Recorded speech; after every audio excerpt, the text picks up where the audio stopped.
I'm gonna go to your channel so I can chat directly to everybody. Okay. Hello, everyone, and welcome to another episode of Spooked Coast to Coast.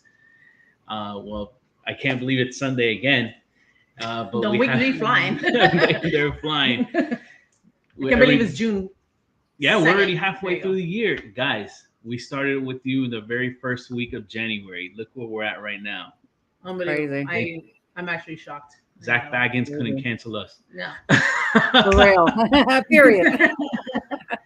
So we got Joy, JJ.Paranormal in the building. We have Jenny and Mondo from 305 Paranormal.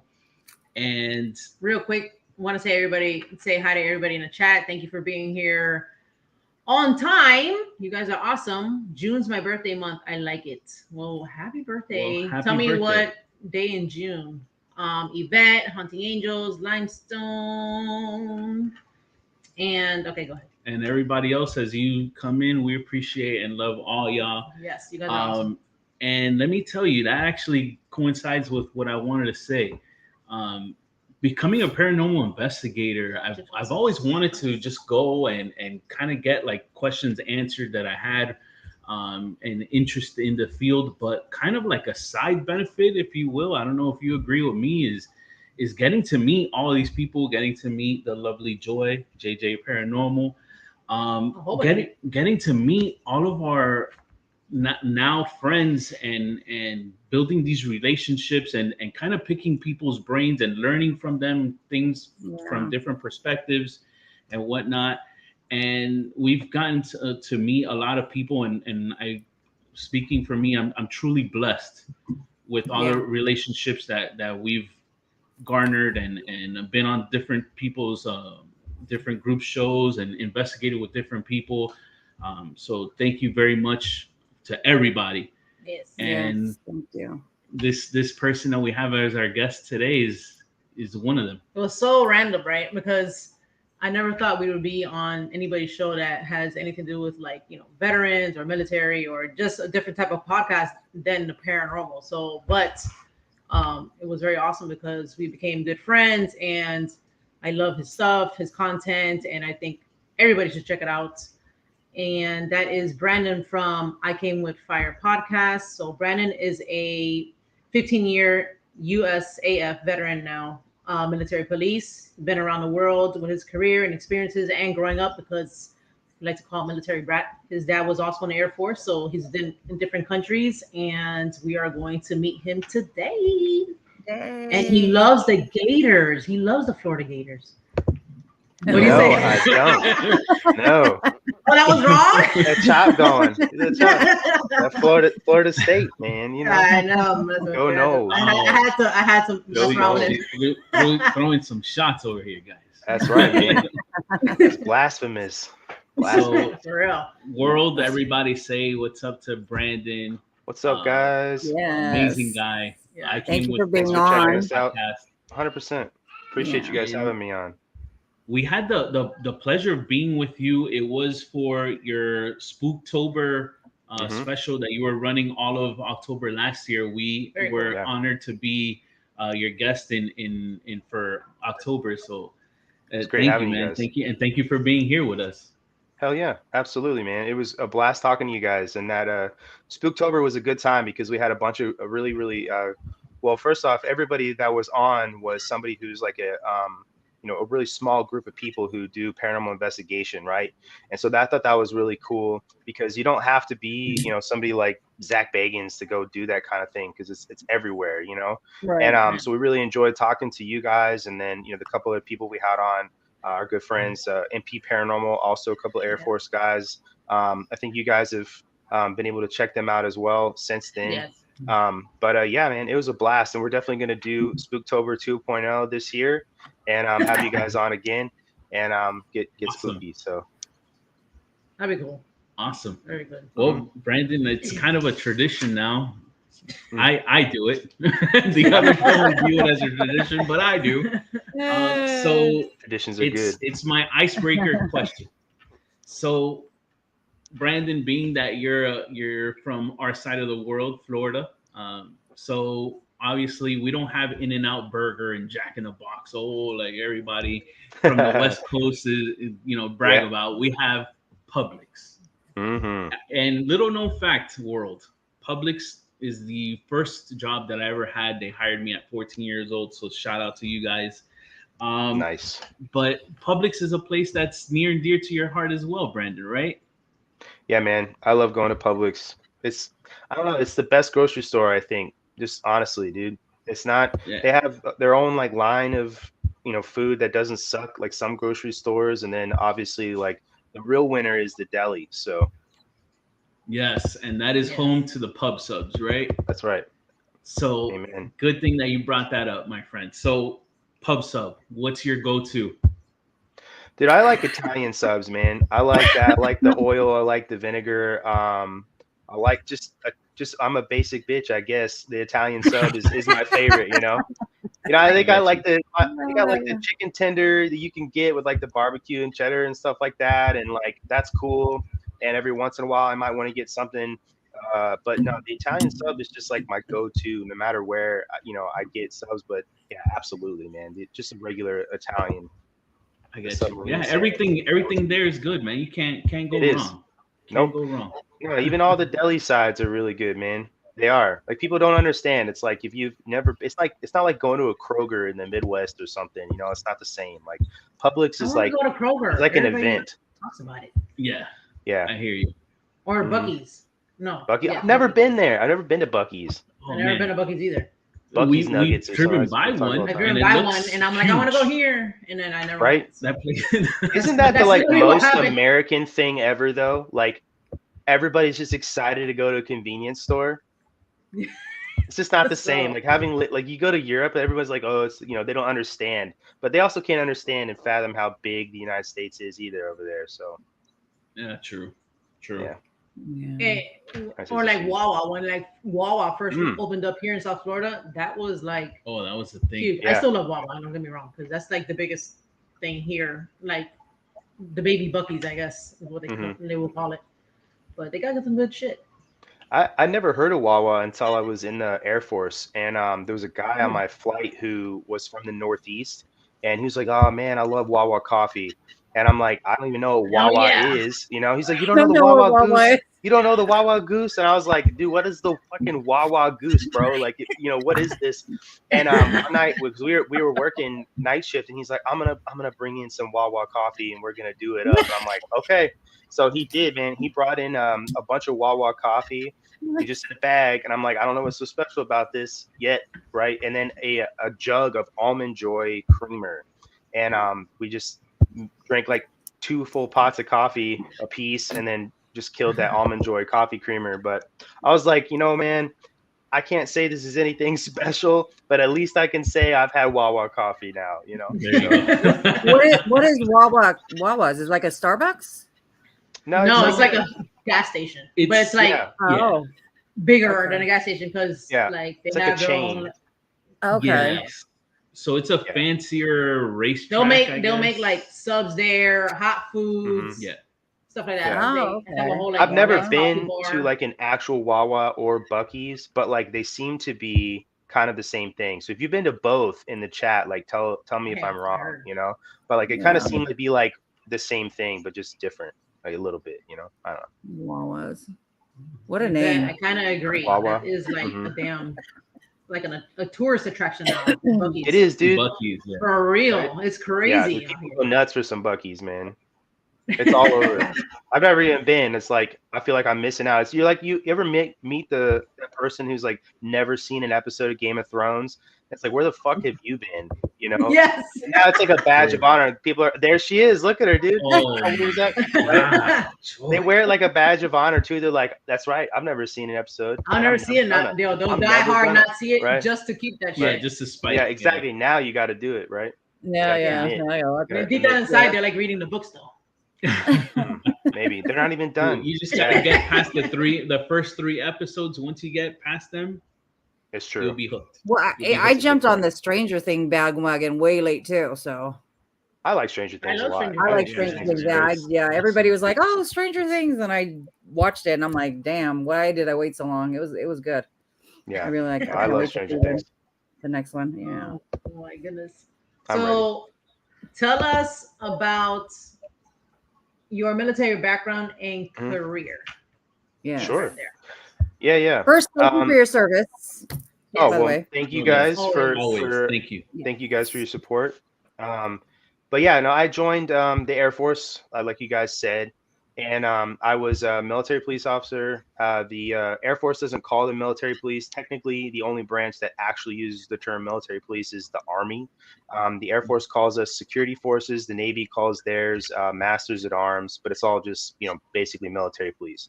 But my first duty station was at Malmstrom Air Force Base in Montana, which is all nuclear security. And there's a bunch of different realms in the nuclear security world. You can do a lot of different things. But I was there for almost 8 years, and I had the luxury, I guess I should say, of being able to do both nuclear security and law enforcement, because if you've ever been stationed at a nuke base, you know that you could just get stuck doing nuke security your whole career and not know anything about what we say the other side of the house. And so I got pretty lucky. I got pretty well rounded when I was there. And then from there, I got what we say PCS, their permanent change of station, to 𝗏𝗏𝗧 Air Station in Germany, which coincidentally was actually the base where I went and graduated from high school at, because I graduated high school in Germany as well. But I was there, and then my last duty station was at Travis Air Force Base in California, which is why I live outside the United States now in California, as I like to jokingly say. But Germany definitely was my favorite assignment for a lot of different reasons. So it's all law enforcement at the installation that I was at in Germany. It is the largest area of responsibility that the DoD has for law enforcement, and it's super unique because you get to work with the German Polizei, the German police, off base. And so, like, I'll kind of conceptualize it for you guys a little bit. When World War II ended and the United States started occupying Germany, there wasn't enough housing that was actually like military housing to start storing all the Americans that were moving there with their families when they started letting that happen. And so between the United States and any country that we're in, we have something called a SOFA, or a Status of Forces Agreement. And that Status of Forces Agreement, or a SOFA, allows you to live within that country. There's different laws and stuff like that, and rules. Like, for example, it's a World War II era piece of that Status of Forces Agreement in Germany, but coffee is rationed for Americans if you buy it on base, which is kind of weird. So is tobacco and alcohol. But they started letting Americans move off into all of the German villages. And when it got to be so many people that the German police were having an issue with policing the Americans there, they developed a police squadron for the sole purpose of policing the Americans that lived off base. And so what we call that area is the 𝐒𝐲𝐨𝐵𝘀 military community. It's right outside of Ramstein Air Force Base, which has been in a bunch of movies. Like, if you ever seen that dorky movie, Air Force One, they do like a touch and go there. That's in Germany. But it's the largest group of Americans that lives outside the United States. There's like over 100,000 people at least that live just outside in those German villages. And so where I was part of just basically patrolling off base with the German police, and super busy schedule there. But yeah, definitely my favorite assignment. Just visiting Europe was amazing. But I also got stuck there during COVID too, which was pretty wild. So I probably shouldn't say. I should say the vid. I don't want you guys to get smacked for me saying the bad word. But yeah. Anyway, yeah. So that was me, and then I got out in February, and now I do the cybersecurity thing. How long were you in for? 15 years. Wow, 15 years. Okay. You didn't want to push the 20? So without getting too, like, I guess, political, right? I did not feel like staying the last 5 years. Trying to find a polite way of saying this. That last couple years in the military, and then really the last several years, I watched the Air Force change quite a bit. If you talk to a lot of veterans, they'll tell you the same thing. When I have people coming and lying to me, to my face, to the airmen who I'm leading's face, when standards fall and no one cares, right? I can soapbox about this, and I do on my podcast pretty often. But I just, it's not the same that I came in as, and really disappointed in what it became. And to me, it's just like, I don't want to be a part of this anymore. I don't want to be a part. I don't like the direction we're going. And I had the opportunity to get out, and I took that opportunity. And that's a pretty short and cut and dry answer for why I got out. Well, yeah. No, my husband, he was in for 6 or 7 years, and he didn't like my dad loved it. He loved being in the Navy. I it's not wish the it same. would. Yeah. It's not the I same. wish it wouldn't have changed. I really wish it wouldn't have. And I mean, I don't expect anything to stay the same no matter what. But I don't expect it to, drastically change the way it is and start prioritizing things that don't have anything to do with lethality and what a military should be focused on, like lethality and meritocracy and integrity, right? Anyway, it's things I try to stand for, and then when the organization you're a part of no longer stands for those things, and you're now a part of it, I don't want to be a part of it anymore. So sorry, I didn't want to open any wounds when I asked you. Oh no, you didn't. I just it's just something that like you were so close. You were so close to the retirement. You're right, man. My dad said the same thing to me because he was in for like 22 years, something like that. And he retired, but no, man, it's not a sore subject. I just know I can sit and riff for an hour at least about all the crap that's wrong with the military nowadays, and I just don't want to take up all that time and sit here and talk about a bunch of negative shit. At the end of the day, it's your happiness, so you got to be happy with what you do. For sure, and my integrity. You know what I mean? So that too. Yep, absolutely. Steve said he tried. And he wasn't accepted because he has bad legs. Oh yeah, right. That's another thing. Yeah, they're very picky. I think didn't that happen to you? Something you. So I had he had a bad back. I don't know.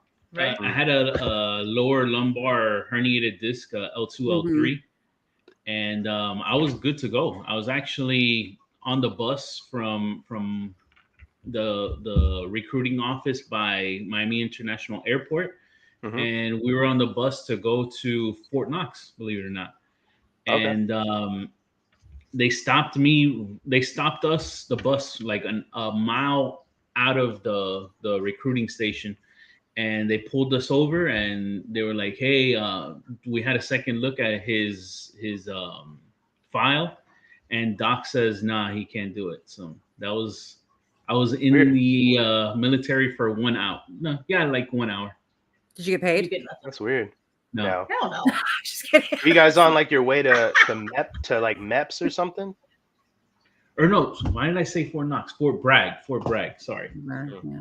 Yeah, my ex-husband. Fort Bragg. Yeah, my ex-husband almost didn't get accepted because he had flat feet.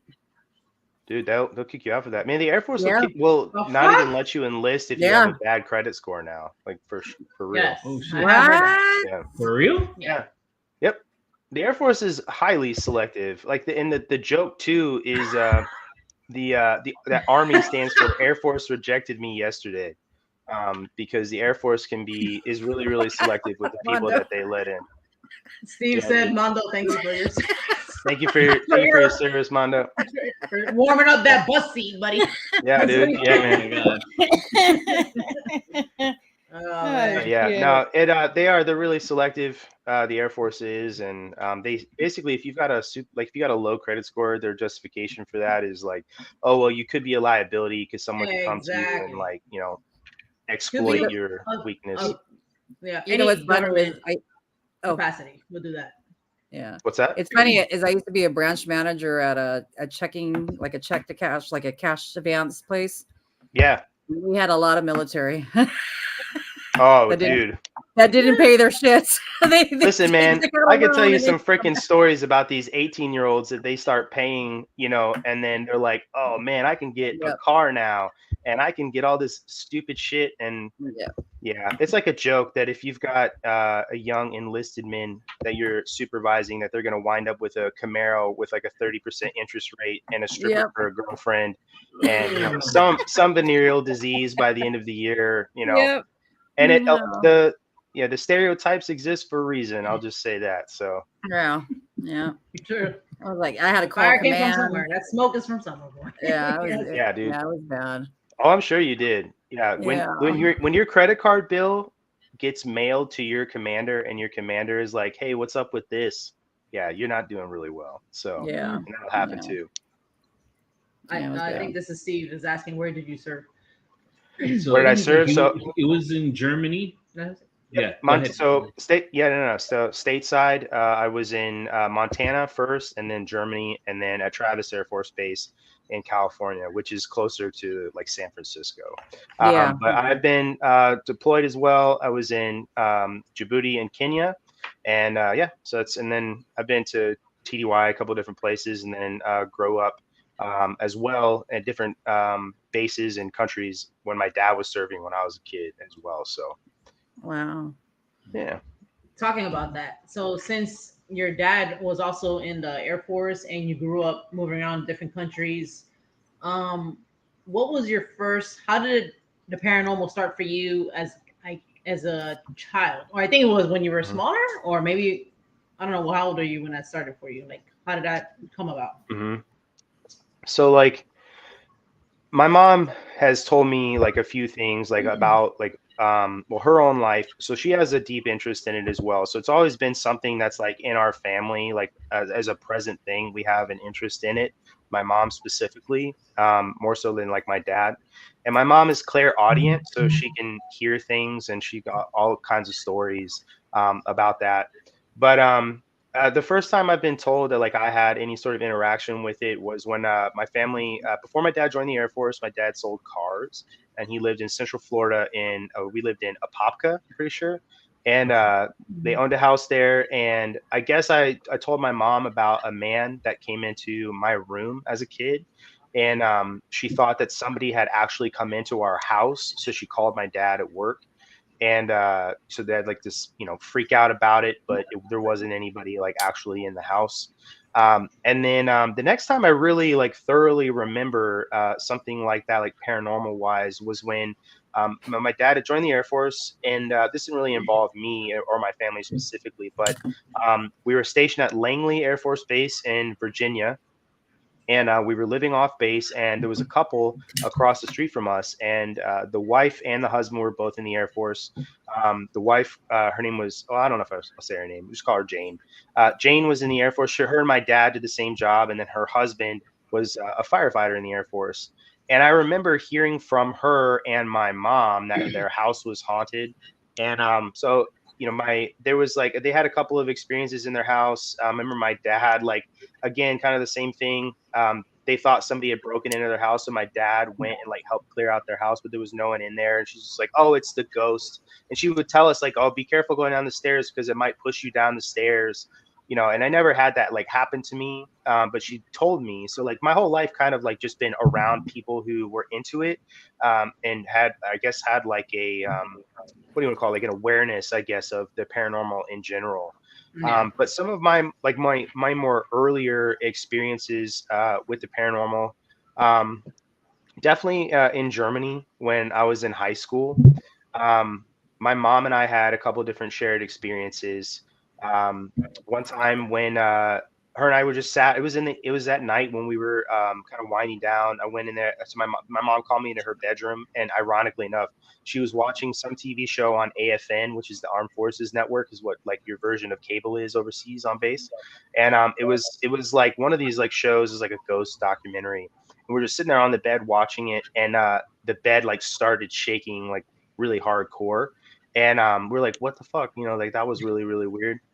Wow. And so we had that. But I mean, I've had some personal stories like of my own as like I've become an adult that I could tell you guys about. Yeah. Excuse me, as well. But it's just kind of been a present thing my whole life. The people that I've been around, my mom, some of my other relatives for sure. And I just have always had an interest. I remember when we first moved to Germany when I was in high school, we were in a hotel, and my parents took us to the library on base to get books. And, all I did was check out books on the paranormal, so it's just always been an interest of mine, like my whole life. I loved watching Unsolved Mysteries as a kid, like Robert Stack. My favorite episodes were always the ones with the ghosts or like the UFOs. And, anything like, what was that show that had the dude on it from Star Trek? And he would like tell you a couple different stories. And at the end, he would tell you which of the stories was real. Do you remember that? Which one's real or fake? Oh, Yeah. Yeah. Do you remember that show? Shatner? No, Yeah, it wasn't yeah. William Shatner. No, it wasn't William Shatner. It was he was on Star Trek. He had a beard. I'm trying to I can't remember the name of the show. Yeah, Blackbeard. Yeah. Yeah. It wasn't called like True or False. I'm trying to remember the name of the No, story. no, I'll but look it up. he I'll was- look it up. But like Yeah. I can remember him saying like, so which one of these is Exactly. true or something like that. Like I Right. used to like watching that. Yeah. Yeah, dude, I loved all of those shows. Like anything that was, and I've always liked horror movies and all of that, and had an interest in the paranormal, ghosts, and demonology. Like I don't know a lot about demonology, but just like that has always interested me because I've grown up in a Christian household my whole life, and when I learned, I guess, about what about angels and demons and all that stuff, I had an interest in that as well. Just like learning about it, I guess I should say. So That's very cool. I'm actually thinking about old school. Yes, that was old school for real. I'm thinking Mhm. about, and I'm not thinking about, I'm gonna do it. I just have to pick a date for it. But there's a Bishop Long. He's done shows. He did the show. Damn, we were gonna have him on, but he hasn't replied yet. He does courses on demonology and other things there, and he was having people pay for it, but then people started putting his content online for free, and he was just like, fuck it, they're free courses, so I'm gonna actually be taking those courses. I think it's it's good to have cool. that, being a paranormal investigator. Yeah, that's always interested me also. You remember that? you'd probably find it let me interesting. know. Yeah, let me know. I I was- want to do it too. Yeah, Sorry, I'll share it with you. No. I was just gonna say that when I was in Montana, there was a chaplain on base. Chaplain Rudiman was his name, but he was the only chaplain in the military who had gone through at the time the Vatican's actual course on exorcism, and was a Vatican ordained, or I don't know if that's the right word, but exorcist. And Wow. he taught a class on demonology and exorcism for free.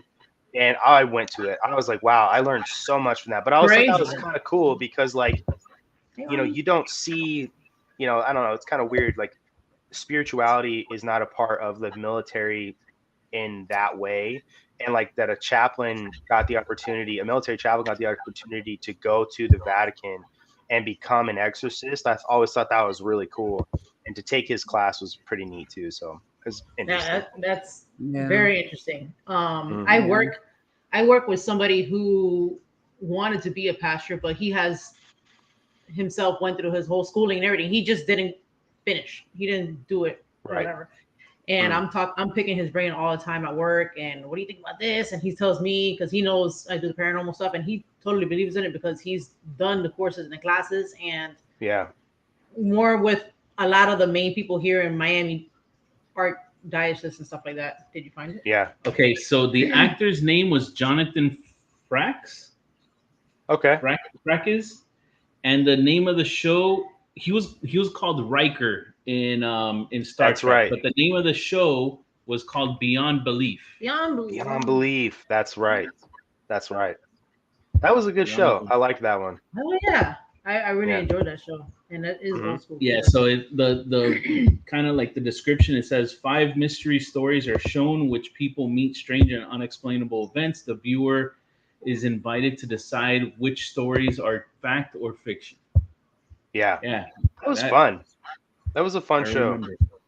That was that show I remember learning about how somebody wrote a book about basically the Titanic.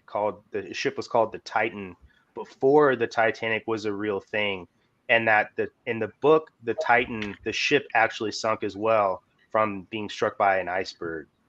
And that was like one of those, like, if it was real or not, and it was real. I thought that was pretty crazy. Yes, Remember like that? supposedly the Titanic was based off of that, and that was maybe like the test ship or something. Yeah. Native. This is Brandon, 15-year now a And if veteran in the military, well, in the Air Force, and all around topic. He gave us his background in his service, and now the paranormal experiences that he has growing up in different locations. And you're not that late. You catch up. yeah, no, we haven't talked too much. And then we talk about Yeah. Publix. So there's We did talk about Publix. We gotta talk about, I love Publix, Coffee man. or coffee. What is Yeah. it? Wawa? Wawa coffee. Oh yeah, we did talk about Wawa Wawa. coffee. Yeah, Yeah. and Bucky's. oh, Joy's in California also. I don't know if you guys. I have Oh, no are idea you? what these places are. Yeah. I'm in LA. Oh, okay. Yeah. Oh, okay. Well, I'm pretty far from you. I'm up near Sacramento, so Oh shit. Okay. Yeah. Yeah. Yeah. But I was Yeah, we in your neck of the woods not that long Oh. ago. We went to Disneyland. one So Oh, okay. We're always there. yeah. Oh, that's nice. Yeah. My wife would love to live where she could just walk to Disneyland or drive there every day just to go, get lunch or whatever. So Oh, yeah. It's overrated. I guess if you live there, it's just like anything else. You get used to it, and it's like, yeah, whatever. Yeah. So, You know what? It's stupid like- is those reservations. mm-hmm. You Yeah. got to make those reservations still. It's like shit. You can't just That's go. dumb. Why can't you Yeah. like if you can prove that like you're a local, like they should just give you? Didn't they used to have a locals pass? I Something think they like still that? do. Southern California they? Pass. Okay. Yeah. Yeah. Yeah. But you still have Probably to make went away with reservations. COVID, just like everything Yeah. else did. Yeah. Yeah. But yeah, man. But Yeah, this we is lived in how a we do. haunted house. It did. It does. It does. We lived in a haunted house when I was in England. My family I want to go there. in England. England's Yeah. cool. I had a good time. I Yeah. can tell you some non-paranormal stories too if you guys want about England. Ooh. Yeah. Yeah. But so I graduated high school in Germany. My senior year, my dad got orders to Mildenhall Royal Air Force Base in England. And I'd been to Mildenhall a few times for like sports and stuff like that in high school. And I really, really wanted to go. I wanted to like not go back to the States. I didn't want to go to school right away. And I asked my parents if it was cool if I went with them when I graduated to England for a year and either, basically take a year off. And my parents agreed to it under the guise of either having to have a job full time or going to school full time. And so I tried going to school, and options are pretty limited on base. So I found a job at the gas station. Here, it's a theme in this live apparently is gas stations, because I had a job at the gas station, right? On base, and where the coffee was not good. I'll say that, and but I did. I had a job at the gas station on base, and so my mom, our family, we lived on base when we were in Germany, and most of base housing is all like stairwell apartment housing on base, and unless you're like really lucky to get a house. And so we lived that way for like almost 4 years. My mom was really sick of living in a small apartment with a family of 5 and a Great Pyrenees dog. If you've ever seen Great Pyrenees, they're really, really big. And so she told my dad, like, if we're staying overseas and not going home to Florida, then I want to live like you're gonna rent a house off base on the economy, and I'm gonna live in a real house. And so that was like their deal. And so we spent a couple weeks driving around looking for a house, and eventually we came to this one that was being rented out by an American family. Both of them were active duty Air Force. And we walk into the house, and we're meeting them, and really nice, kind of a younger couple. They've got small kids. They had like a brand new baby, and then they had like a toddler. And we're standing in like the dining room area talking. And so like I'll kind of paint this picture because I'm going to tell you some stories about like different parts of the house, right? So when you first walk in, you've got like the foyer, you go up the stairs, there's the bathroom and office, and then through another door is the dining room. And off to the left of the dining room was like the washer and dryer and kitchen, and to the right, through these like glass like French doors, was the living room, and then the conservatory or the sunroom was off the living room. They're using the conservatory off the living room, in the other room. That was really And good. anyway, Yeah, yeah, really. appreciate you, And so we're standing there, in the dining room, and I notice on the windowsill behind their kitchen table were these 2 like St. Michael's coins that were in one corner of the window and the other. I was like, okay, that's whatever. I people are really religious, and I walked into the other door where the washing machine and the dryer were, and there's a window and a door, and I remember on the windowsill in there too were the same coins, and I was like, okay, maybe they're on all the coins, and I didn't want to walk into their kitchen as that felt kind of rude, but so I just kind of walked back out into the dining room area, and when my parents were done talking to them, and there was like a break in the conversation, I was like, hey, I was like, what's up with the St. Michael's coins on all the windows? And you could just see in her face was like, shit, I didn't really want to talk about this, or maybe she was dreading like telling my parents.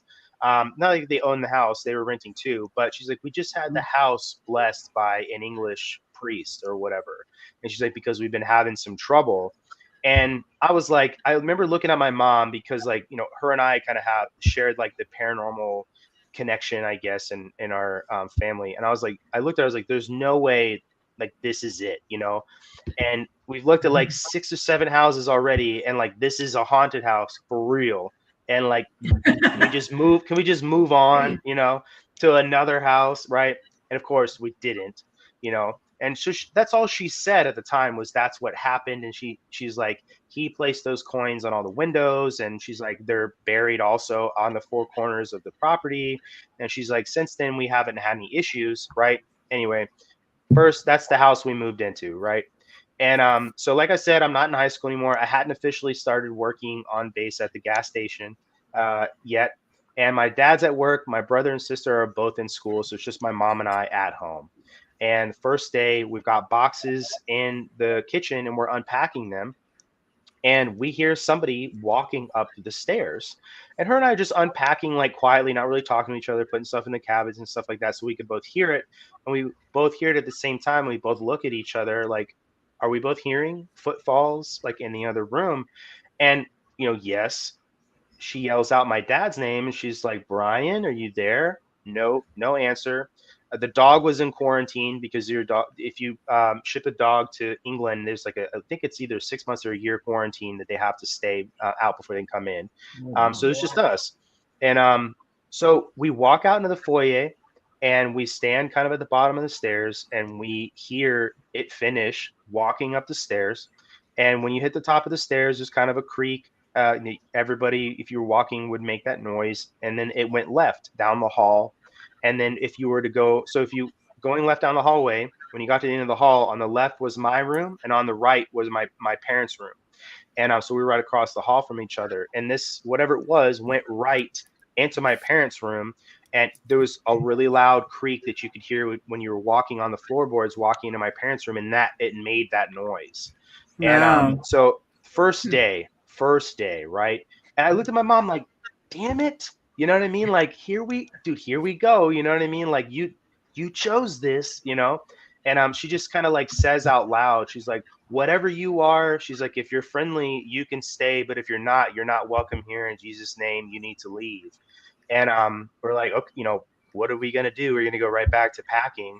And so we did, And I've had experiences, before in other places. I had a few in Germany when I was in high school, and but the first time I ever had sleep paralysis was in high school in Germany one time, and I don't think it was related to the supernatural.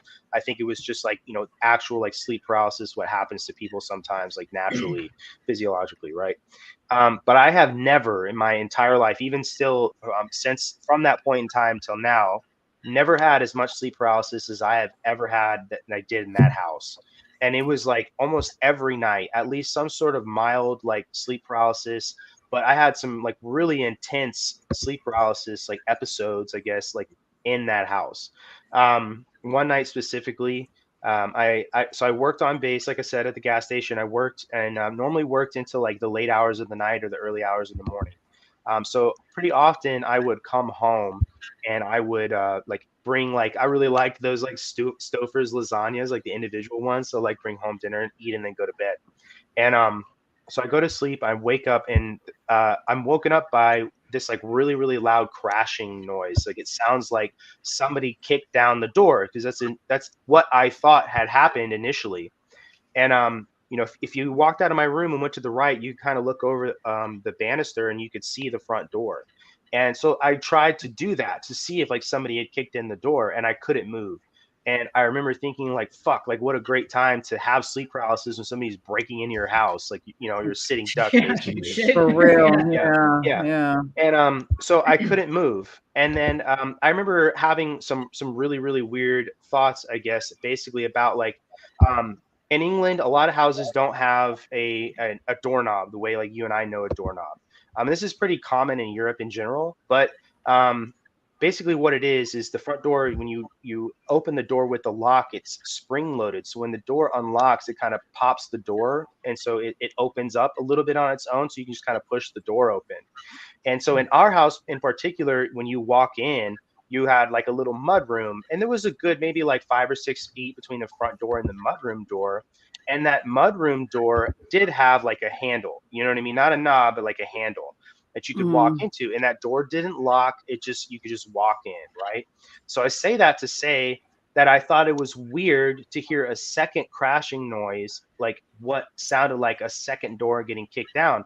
And I remember thinking, well, that's really weird. Like it makes sense. Like all these weird thoughts you have in like 10 seconds, right? Because your brain is retarded. And I remember thinking that like, that's really weird. Like it makes sense. Somebody would kick down the front door because it's locked, but the second mudroom door doesn't even have a lock, and you can just open it and walk in.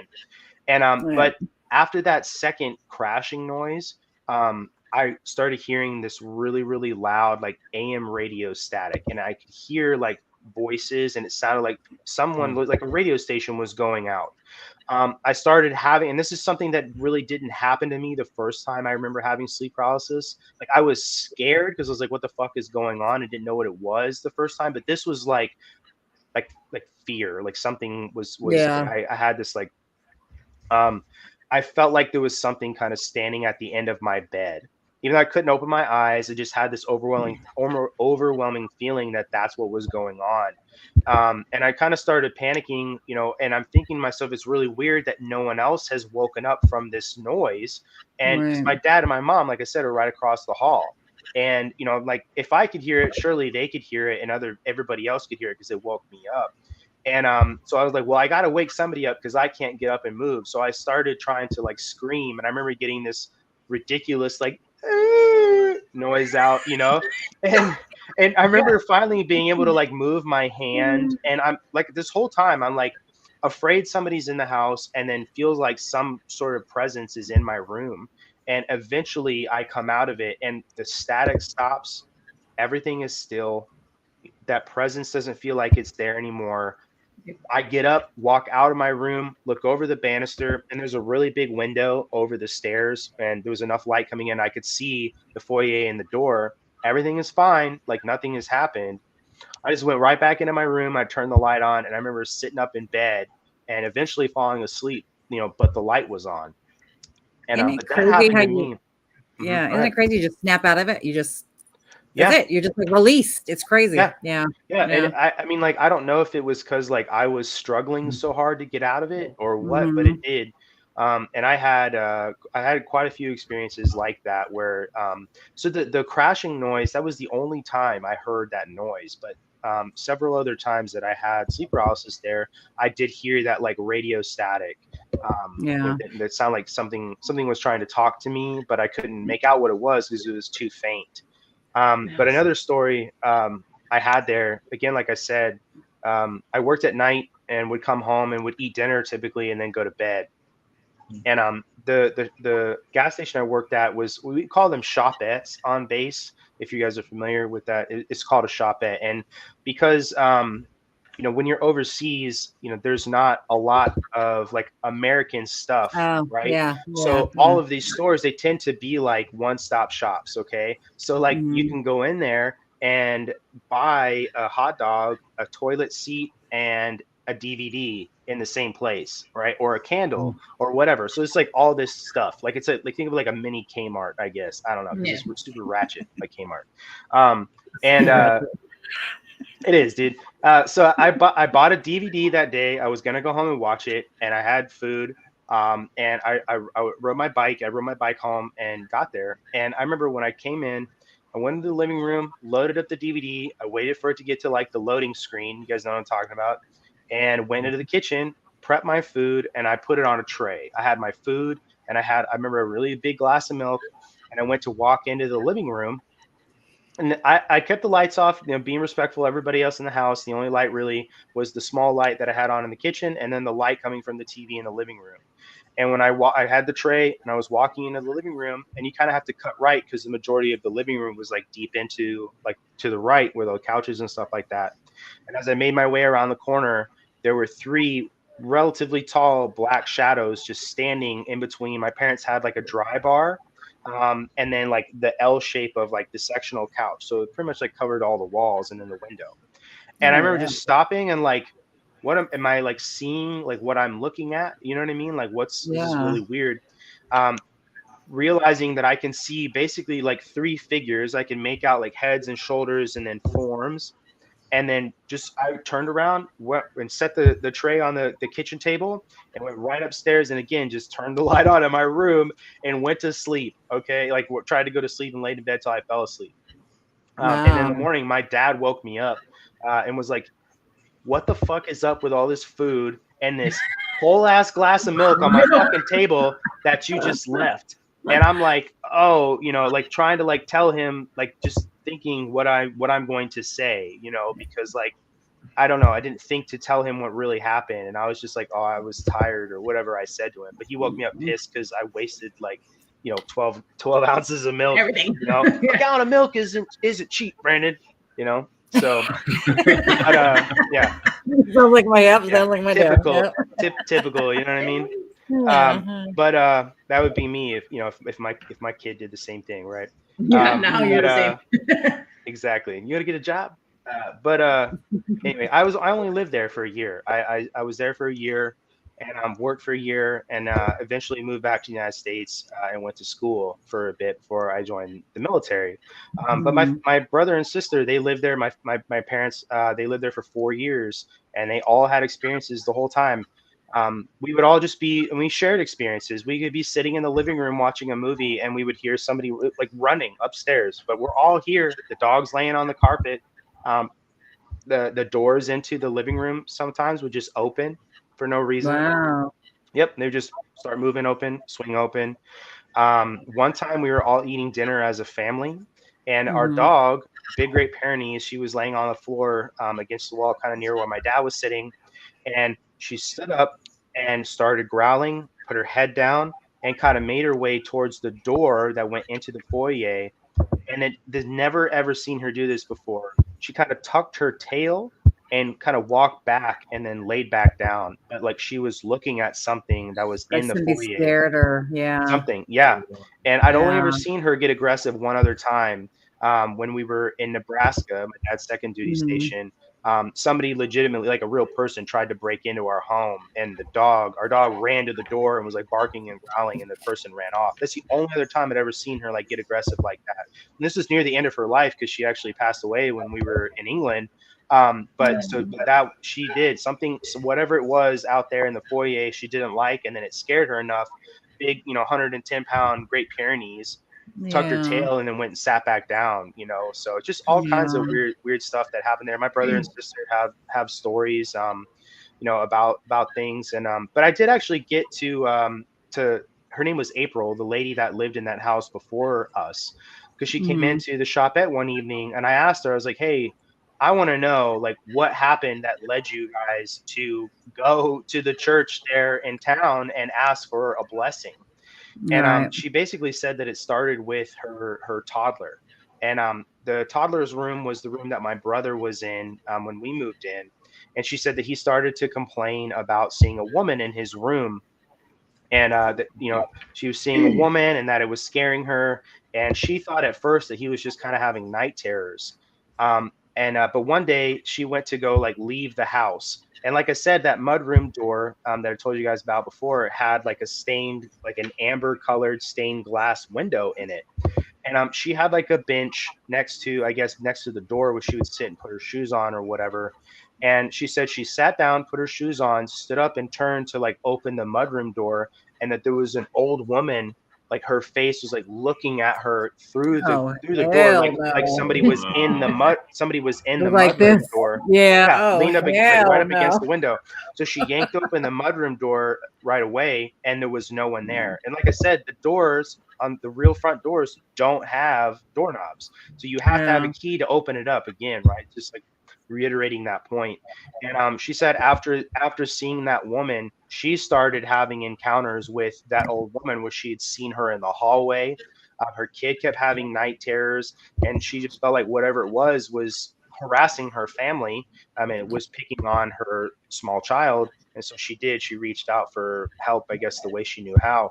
But yeah, I mean, that whatever, and that house wasn't even that old. Not that that really matters that much, but yeah, just that house, for whatever reason, something was haunting it, some things or whatever. Was it like a single house by itself, or was it like a house connected to like a bunch of them? Nope, it was a single house, 2 stories, had a separated two-car garage. I mean, I could give Wow. you the address still. You can put up on Google Earth if you want. But Oh, yeah. yeah, What it is that? was What's it? 37 Aspel, Aspal Lane, and it's in Beck England. It's a How brick do you spell house. Becquerel? BECK Row, ROW, 2 words. Beck Oh, Becquerel. Okay. Beck, yeah. ROW? Like the, Yep. Okay. Yeah. Beck. And Yeah. Becquerel, and then where? What's Becquerel? UK, England. England. That's the name of the town, was Beck. Let me see. I'm gonna see if I can. 37 Aspel I Lane. love looking at shit. I love looking at Yeah. houses and stuff. Mm-hmm. Let me see. Let me go to Google. Yeah. Not Aspen. No, Aspel. ASPA, like my dad used to call it Aspal. But it's I was gonna say, Aspal. yes. Yeah. ASPAL, like as pal, but all one word. Yeah, Aspel Lane. Aspel Lane, right down the road. Aspel Lane. Yeah. Wow, Stop being dude. such an asshole. No. Hey, shut up. It sounds like asshole. asshole. Right? Wow. Yeah, it does. Sounds like Aspal, but ASPAL Lane. That's what I'm gonna start calling people. Aspel. And they're gonna be like, "What are you telling me?" I'm like, "Aspel, yeah." Shut up, Aspal. It's a nice word of asshole. Right. Aspel. Instead It's a of little calling different than people asshole. like asshole, I'm just gonna say asshole. You're such an Aspal. asshole. People are gonna be like, Aspal. A ball of "There's no ass. way." If this cybersecurity / podcasting thing doesn't work out for you, you have a future in Voice voice acting. I think so. But yeah, people have told me that my whole life, man. I don't know. I could do a bunch of voices, but I've never had like the interest in it. It's more just like it's worked out for me in the prank phone call field, pretty well. Nice. And I actually used to have a character that I would do really, really often when I was in the military.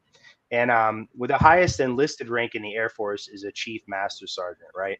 And then like everybody knows what a colonel is, or have heard the word colonel. So I used to call people, and I was either chief or colonel 𝗬𝗏𝗪s. And 𝗬𝗏𝗪's nuts in your mouth is what I'd say, like on the phone eventually. You know what I mean? Yeah, but yeah, it's terrible. You know what I mean? And if people have no idea who the hell it was, you know what I mean?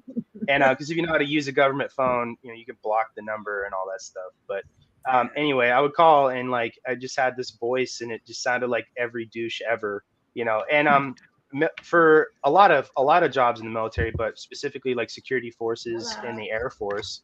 And for those who missed what security forces is, it's not special forces, more like special needs forces, I guess. It's just military police for the Air Force, because we have to be different. But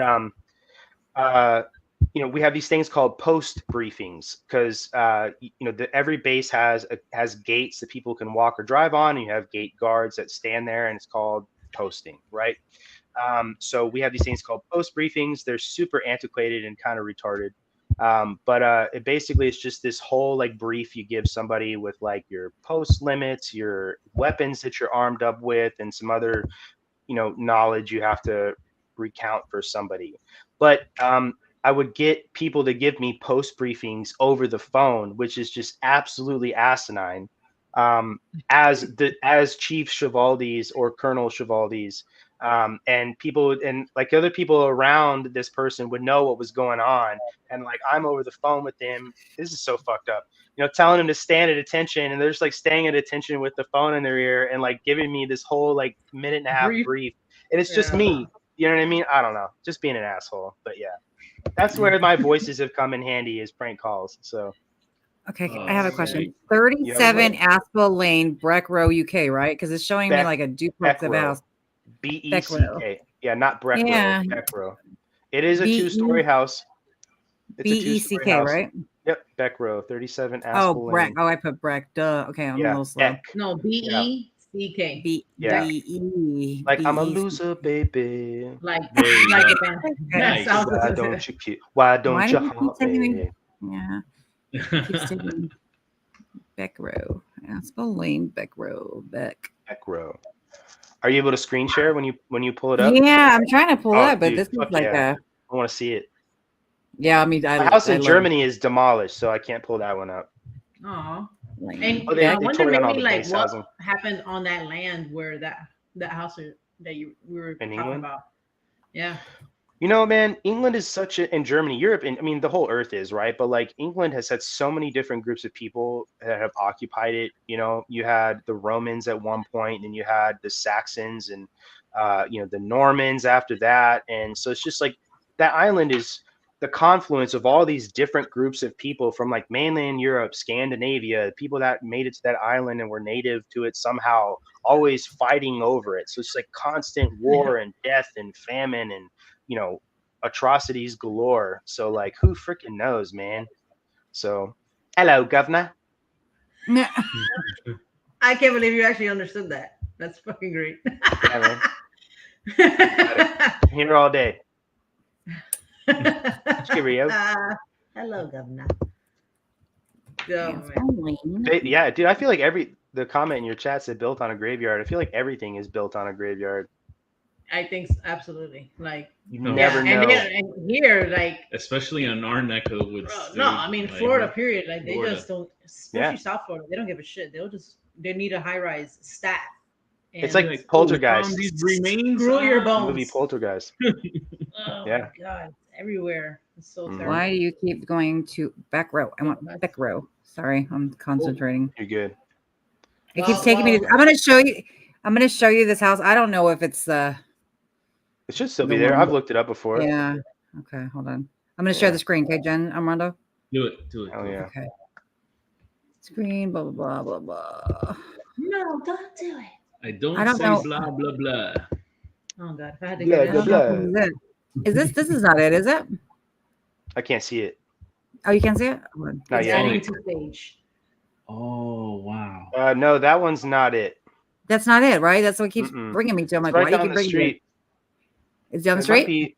might be. Maybe it's not 37. What the fuck was that? Okay, should we go this way?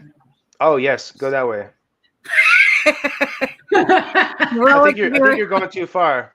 Oh, okay. Uh-oh. Hold on. You're going too fast. Yeah. Boop. Okay. Boop. Look at that, guys. No. We're over here. That's not it. Yeah, we're in somebody's. Hold on. Maybe. Now we're Maybe it's across the street. No. No. Turn around again. I could have sworn it was 37. I spelled it right. It's a brick. You did, right? yeah. ASPAL. Yep, that's it. Aspel Yeah, Lane. okay. Now you're at 43. I think you might be too far. Should we go the other way? Yeah, go the other way. Okay. Excuse me, guy. Right? Driving in the car. Excuse me, governor. Pardon me. Radio. Beep beep. Pardon Does it look me. like this or no? It is. Yeah, you're getting there. Okay, let's go. Wow. You let me know when to stop. This also like this looks so different too because this is like 2007 when I was there. Oh yeah, last. yeah. This is 2024 Google updated. Right. It looks so different now. Okay, so just keep going, or what do you think? I feel like I can't even tell now, man. You're kind of Yeah, far. it's different. It was Because on all the the corner. houses back Mhm. this way look like this. Yeah. So let's see. Part of me wants to like, Unless they like look demolished them or myself. whatever. I don't know. That one kind of looks like it. That brick one to the This right, one? the red brick one. Oh, the red brick one. Yeah, because it had so like from the driveway you had. Oh, go. Can you go down that? Can you no? This way? Aspel Park, maybe. Oh, this is Aspel Park. I don't know. Let's Yeah, see. it had a separated driveway or garage from the house, but it was in front. Damn, I feel bad now. I want to look it up too. You're Well, I feel bad researching. because I thought it was 37 Aspel Lane, but I guess it's not. James, listen, you're going to the UK on a budget, buddy. I got you right here. On a budget. Yeah. Yo, we don't even You don't need even to need to pack go bags. anymore. You don't got to pack bags. We're in UK for free. That's right. Joy Dude. got I you do there this. on a nice sunny You day. can, You don't have if you worry want about to the check weather. out, I mean, you can check out Air Force bases this way too. Actually, Can you? I thought if you they ever want to. okay. I'm gonna Oh, you should totally do you want me to can. end, yeah, do you want me to end the screen? Or do That's we up wanna to keep you. searching? You can. I just feel bad if you can't find it. I'm on Google Earth now too, like trying to like from the bird's eye view find it. Barry's gonna start Publixes over there. Fuck it. There's only Shannon's gonna Publixes go on Publixes. the east side. No, I don't know if the whole That's what I east should side- Google. That's Oh, maybe probably it's on- maybe actually I think it's 38 Aspel Lane. Looking at it from the sky, Okay, let me see. Let me just 38. because this is the only one that has a separated Garage. garage from the house, like right in front. Do 38 Aspel Lane. Oh shit. Okay, hold on. Let me go. Of course, it's like right across the street, and my retarded ass has you going down the road. No. Okay, I'm gonna share again. Let's see. Present. Share screen. Blah blah blah. Okay. Well, let's go. Okay, so this is it right here. Yeah, that's This it. Hmm. Oh, That's the one. okay. It's all Yep. So like I dark. said, the two car garage separated. So that's the big window I said that's on the top, like the stairs, like the landing in between like the first and second set of steps that if you were to This one stand right here. that one I said that could shine enough light from the lamppost down into like the front door, but you can't see. So that window you can see in the second story to the right, that was my brother's room, and that's also the room that the little boy lived in, I guess. And then on the other side that's covered up by the garage, there would be another window, and that was my room. But yeah, Can Can that's you go it. down that That's- street, Joy?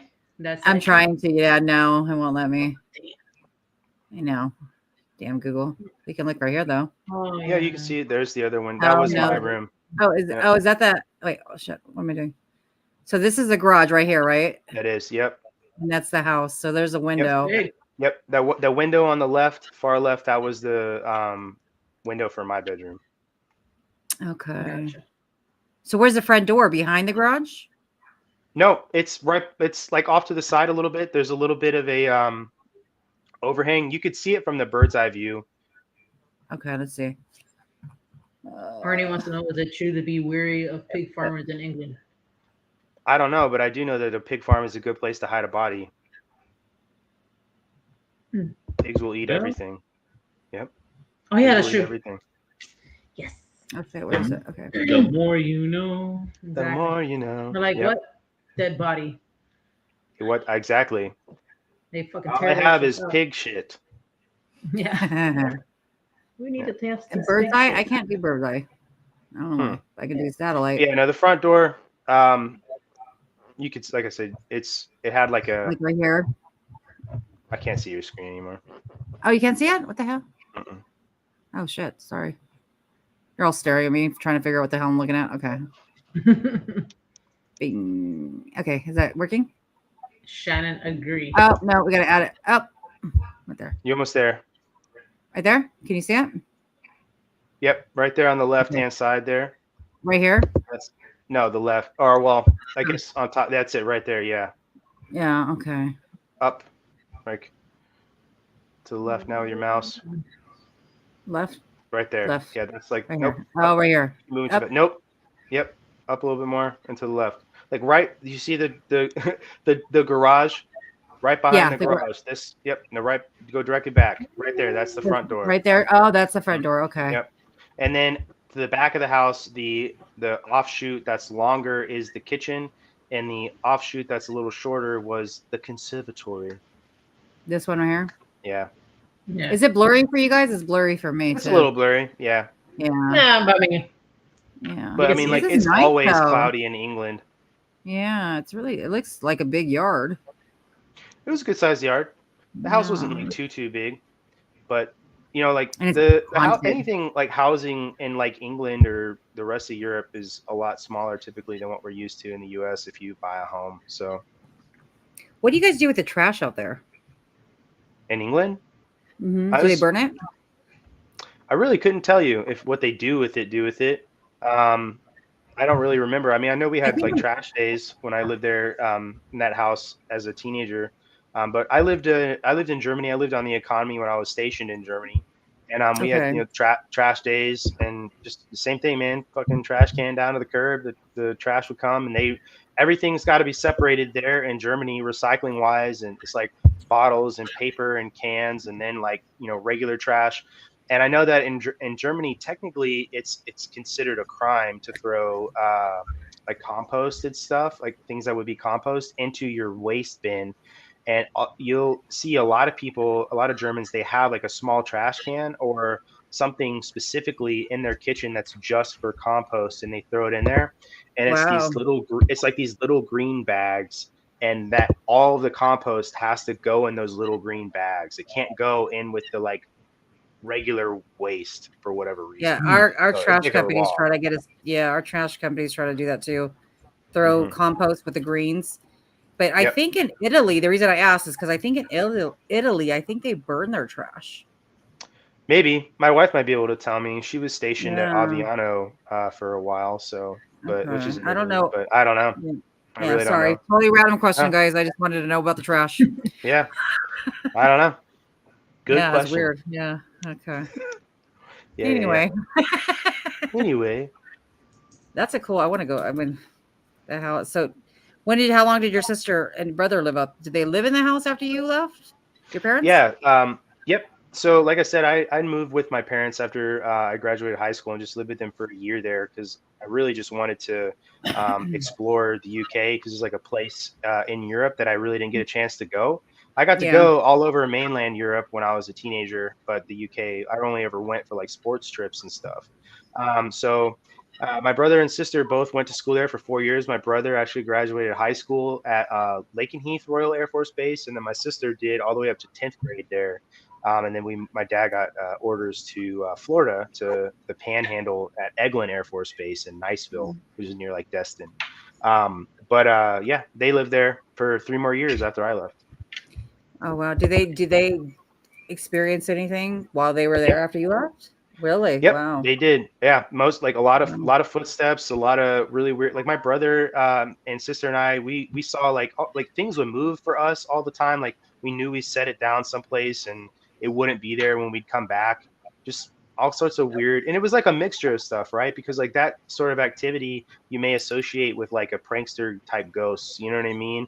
But then the sleep paralysis, like super weird, creepy feeling, isn't really associated with like prankster type poltergeist like activity, and like footsteps and stuff like that can be like imprint style hauntings, which are totally different as well. But it's just like a blend of stuff. I would be interested to know if it was on some sort of like ley line too, because that I know has a lot to do with a lot of things. Plus I remember reading in some book.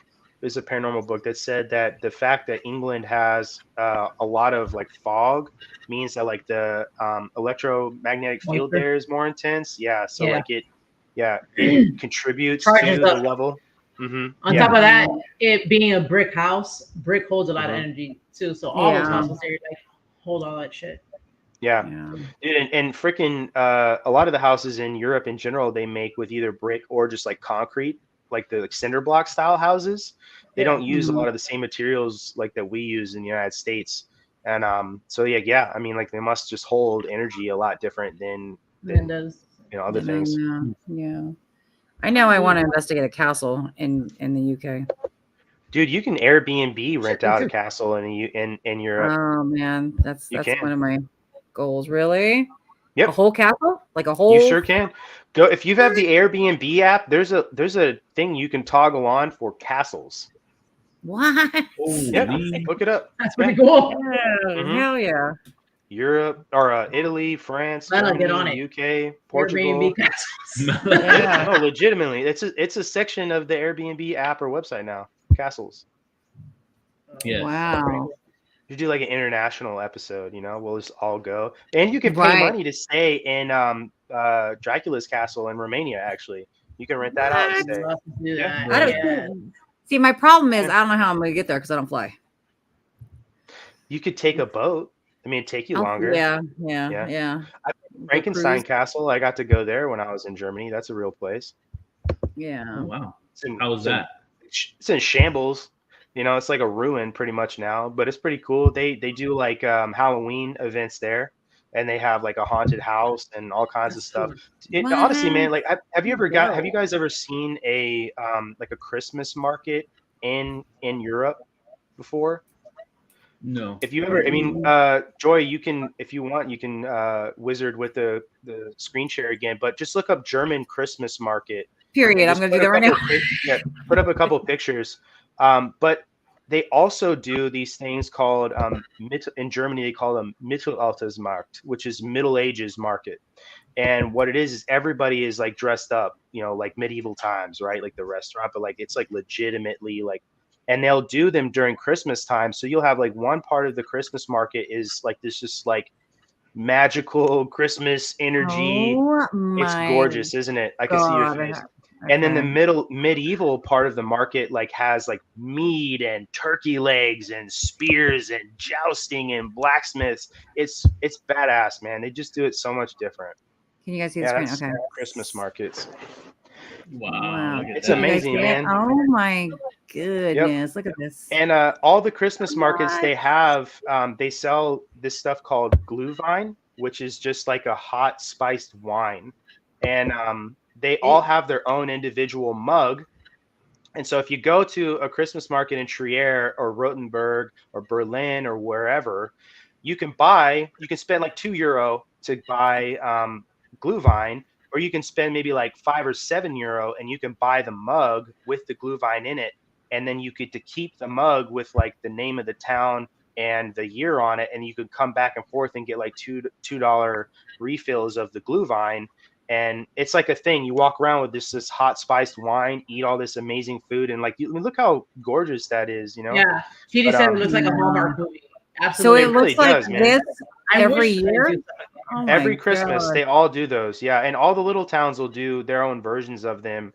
The That's one so in pretty. Aachen was always like my favorite, and then Rothenburg is really really cool too. But yeah, and it's a really big deal. They have like Father Winter walking around, or Father Christmas, and they'll have like the Winter Queen walking around, and yeah, no, it's just super unique. They do Christmas totally different, and in my opinion, better, because like you never see anything like that in the You don't US. see nothing like that here. I No, mean, this is even gorgeous. Oh, right there. Look, when I you was, scrolling like, past one. kid- There's a Glühwein mug. Go up a little, like go up one more. Right here, this Right in one. the middle. Yeah. This one. Yep. A lot of them, they might be shaped like a Christmas stocking, or you'll get ones that are like clear glass or whatever. But yeah, that's a Glühwein mug, and they'll be different for every town. That's pretty cool. And then you can keep them. Wow. A lot of people collect them. They'll go to like 10 or 12 Christmas markets one year and just save all the mugs, and then go again next year and do it again. So Oh, yeah, you see a little pretty guy cool. pop up and say hi. Yeah, wow. Mhm. This is absolutely gorgeous. Dude, it's totally worth going to. Like, if people don't think like when you think like you're gonna go to Europe, you want to go during the summer, obviously, but like this is a Mhm. totally different experience. Oh, And yeah. this isn't just Germany. France does this. Austria does this. Spain does this. Italy. I've been to Mhm. Florence in Italy during Christmas. That was just as cool. And you know, it's different too, Wow. because like it's Catholic in Italy versus like Lutheran and Protestant for the most part in Germany. It's pretty cool. Wow, that's beautiful. That's Beautiful. It gets cold out there though, right? I think it gets cold. Not Montana cold, I don't think, does it? So like Germany it does get cold, not Montana cold. Montana is a really, really dry cold, you may remember. But We got the Germany is Canadian a wind really, though. it does. Yeah, the wind Yeah. really makes a difference. But Germany is a pretty wet cold. because it rains. It does Okay. rain pretty often there, which is a totally different feeling. Kind of like the difference between like a really dry heat and then like a Florida humid heat. So different. Mm, It's the same for like, wow. wet colds versus like a really dry cold like Montana, someplace that's naturally arid. But yeah. Yeah, Montana used to get below what I think when I was there, it was like below freaking like 18. It was freezing. Dude, so you can Google this. One day, it was colder than Mars in Great Mm. Falls, and it was one of the days that I was at work. It was negative 80 with the wind chill factor, and Holy dude, Jesus. What? Where? Montana? in Montana, It it gets was fucking cold. colder than Mars. It's Yeah, crazy, man. people look at me like when I tell them how cold it is, like I'm full of shit. No, it's fucking It's cold out ridiculous. there. Yeah. Well, what's even crazier to think is like before heat and natural, like like central air, there's freaking Mhm. native peoples living out there and With nothing. what they made, Yeah. and surviving through that. Like it's just absolutely incredible to think like the way that they learned how to survive without modern It's technology. crazy. Yeah, but no, Montana is blistering cold. That's one of the reasons I will never ever live there again. Aside from the fact Yeah, that there's I'm with- generally nothing to do. So for me, The only thing I crazy, liked about bro. Montana, I don't know when you were there, but when we were there, they had like a daycare, like a daytime daycare for like you could drop your kids off in the morning when they open and then leave them there till like 8 o'clock. So like parents can go. It was really Wow. cool. It was like you pay like I this don't know. $20, or it was really that's the only thing that I like. I think because the Air remember- Force base was there, so I think it Mhm. helped like military families. But yeah, Yeah, that was I it. remember a couple daycare places when I was in Montana, but I never used any of them. Yeah, and they had like a yeah. full blown plate. You could drop them off for an hour just to get an errand done. It was really cool. I looked, Okay, that's nice. yeah, we used it a couple times. It was really fun. Yeah. But you can't find that here in California, which I don't know if I would now in days. But Bro, so many fucking nightmare stories in California Yeah. about people, dude. Yeah. Yeah, ridiculous. but yeah, so cool. So do you want to go on an investigation? Like you? Yeah, I would. I've been on a few before. When I Mhm. was in college, like we kind of half-ass started a little group. There used to be this website. I don't remember what it was like, where you could like ask questions, and it was like, oh, it's called askexperts.com. That's what it was called. It was like super old website.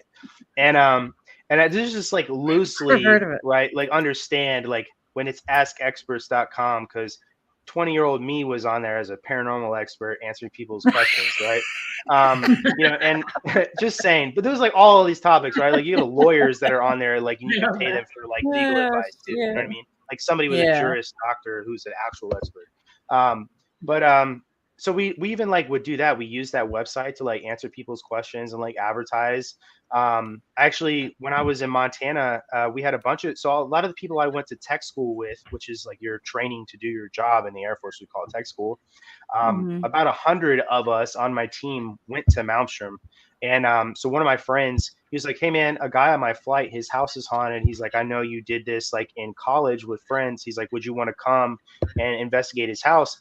I was like, yeah, I'll come. I was like, I don't have anything that we like actually spent money on equipment wise anymore, Right. like at all. I was like, but I'll go and like check out his house.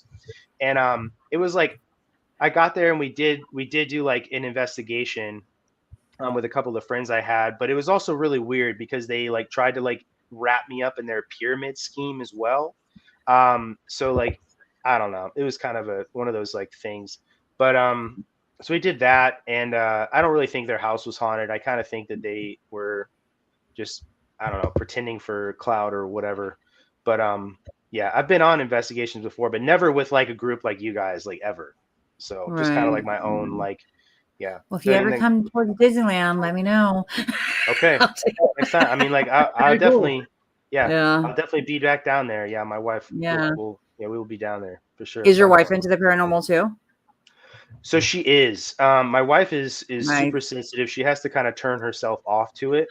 Okay. Her house. So she lived here in Travis before her and I met, because her and I actually met in Djibouti, which is a real country in East Africa. It's not just a name. Not just Djibouti. Djibouti. Yeah, not just Djibouti. Djibouti, right? Yeah, on the Horn of Africa, on the Indian Ocean. That's where we met, right? But anyway. She lived in a town here called Sassoon, which is right outside of Travis Air Force Base. and her Okay. house there was haunted. And she actually had a couple of girlfriends spend the night, and one of her girlfriends brought one of her girlfriends, and I guess that person had like an attachment, and it was a former like girlfriend or whatever who was still in love with her, but they'd broken up and killed her. She killed herself, Oh, and geez. Yeah. after she stayed in my wife's house, now my wife, her house, then at the time, I guess it stayed in her house, and she would see this person every once in a while in the house. Yeah. So she will see stuff, but she um, takes a lot of care to like turn herself off, and so she doesn't really like watching anything like horror related or whatever, because like I don't know, she is just really sensitive to it. She doesn't like, she would never go to a graveyard with me to try to like, I don't know, capture EVPs or something. She'd be like, see you later. So Yeah, it's probably just too much for her. Yeah, it's probably like pretty much, overwhelming. pretty Yeah. much. Yeah. I think Pretty maybe if much. she learns to turn it off or turn it off, she'll be more open. But I think, Yeah. the Yeah. more she does it, yeah. I'm not sensitive at all, but I can't imagine having all these things coming at you, real people, Mhm. and what you can't Yeah. see. Yeah. I don't know if I'd call it like, cause like I've had quite a few experiences, but I don't know if I'd Mhm. like really call myself like sensitive like my mom is, because she'll hear voices. Like she visited a graveyard where some of our relatives are buried, and she went there specifically to look for a headstone that belonged to like maybe like a great uncle or something like that of ours, and she couldn't find it, and so she kind of gave up after like an hour or so, and went to leave, and as she was crossing over the threshold leaving the graveyard, she said she heard like somebody had like leaned into her ear real quick and said, "Don't forget about me." And she said when that Oh, happened, she knew shit. immediately where to walk, and she just walked right to his headstone and found him. And Wow. she's like, "Well, he told me where he was, and that's how he said it, was like, don't forget about me." And that just gave Wow. her the knowledge to know where to go. And so she Yeah. has experiences like that. She's had experiences like that fairly often. And my mom actually has a drawing that my sister did when she was really little. Mhm. My mom was really close to, I want to say he was an uncle of hers. His name was Elmer. And uh, my sister did a drawing when she was a kid, and this was after Elmer had passed away. And I guess my mom and him were close. And my sister would draw a bunch of angels, and this is when she was like way too young to spell. And one of the drawings she did with angels, she draw like a lot bigger one than the ones on the outside, and she drew a circle around it. And in the circle, she wrote the name Elmer, but she was like 2.5, 3, like really young, like not to Mhm. where she could, knew how to write out a name and write it out, but she did, and my mom still has it. So like just like weird things like that come to my mom, because my sister did it for my mom as a Yeah. toddler, really young child. There's just like weird stuff like that happens to or for my mom. So she's more like sensitive, I would say, than like me, who's just kind of like had a few different experiences, because I don't like see things regularly, like my wife could.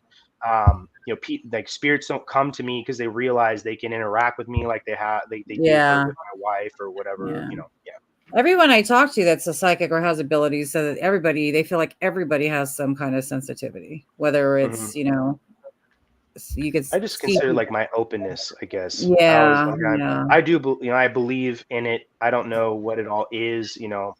I've been to Mhm. old battlefields and stuff like that. Like I got to go. If you ever seen you ever seen the Band of Brothers series? It was on HBO a No. while ago. So it's about World War II. It's about Easy Company. Mm. But there is a battle that Easy Company was in the Bastogne Forest in France, and they dug all these foxholes, and they basically were there until they were relieved by General Patton. But you can go, and all the foxholes that the American army and the Wehrmacht, the German army, dug are still there, and you can go. And had the opportunity to go and see those foxholes. I didn't have any like supernatural experiences there, but people do. They'll hear gunfire, or they'll catch like glimpses of like German soldiers or American soldiers running around through the trees. They'll hear people that are wounded crying and yelling out. It's it's just one of those things where you can go to those places. They're so heavy with emotion and tragic things that have happened. So do you think you could pick like you feel emotion? Is that what you think? Like, is that how you It's would definitely, explain? I Yeah. do. Like I can tell, like when I've been to serious like places like that where I know something like that has happened. Um, Mm-hmm. Down the road from us in Germany when I was a kid, there's the site of a really famous battle that the Romans had with like one of the Germanic tribes there, and it's this old field, and there actually is a near that field there is a what would you like a, I guess you call it like a sacrificial table to Saturn that's there, and it's like a historical site. It's marked in like with some German signage, and it's adjacent to this like open field where I guess this battle took place, and it wasn't that far from us. But the road, all the Americans that live there, I don't remember the German name for the road, but all the Americans that live there, they called it Snake Road because it was just like full of a bunch of switchbacks. But Mm-hmm. right off of Snake Road was that field, and that was like a thing, like people would say like, oh well, I saw a Roman soldier walking down the road there. And it's, Germans would tell you that, Americans would tell you that like that road is haunted by Roman soldiers. And like there are even bridges that you can drive over still in Germany now that were Mm-hmm. built by the Romans, and cars drive over them now. So like it's crazy the amount, the levels of history that are there, and it's just all saturated. But like when I went to Normandy Beach in France, the D-Day landing, that's that's a that's an insane feeling. First off, Yeah. for a lot of different reasons, right? And especially if you've Yeah. ever had the opportunity to walk around the American cemetery there, but you can just Mhm. there's that heaviness in the air there on the beach, on the cliff head, where like all these like German bunkers are still there. You can see where the shells of them are because they've been blown out or whatever. And you can still see the shells in the ground, like at Pont du Hoc, where the Army Rangers scaled the cliffside to attack the Germans. All kinds of stuff like that. Just a lot of intense feeling. And I pick up on that, but I know a lot of some people do not. Like my dad, when we were there as a family, was like, he just had that like reverence of being there in that presence, but it was a little different for like my mom and I, especially Yeah. for my Yeah. mom. I don't. Yeah. Yeah. So maybe, I mean, I'm sure not only like you experience the paranormal, but like you have like empathic abilities because you feel Yeah. That's what I would. like their Yeah. That's what. emotions are part of it, you know? Yeah. Maybe I've Mm-hmm. thought that before, that like I feel like sometimes I can tell, like I know I can recognize the difference between like when something I'd say is like there's something in my presence and when there isn't. Yeah. And when, you know what I mean? So I feel like I can tell that. I guess if that's like empathetic or empathic, like you said, I'm not sure. Yeah. I would say no. Okay. Empath to me is like more like you picking up on the feelings, or like you tell you, you know how it was like at the beach, you were more like somber, but your Hmm. dad was totally like just in the moment there. Like Hmm. it doesn't register like that. Or you can sense like maybe like what the other person is feeling, like, you know, like sometimes to him I'm like, hey, like what's wrong with you? He's like, no, I'm okay, I'm fine. I was like, I can tell like something's wrong with you or whatever, That's you my know, like wife to me. Yeah. She's like that, exactly. she'll do that to me. Say, I feel you, Mondo. Can't lie to Yeah, me. exactly. I know something's wrong. Yeah, I heard. but I know and I'm some not that used empaths. to stuff, so Yeah. it's Sorry. Go, it's a yeah. combination of that. Yeah. Yeah.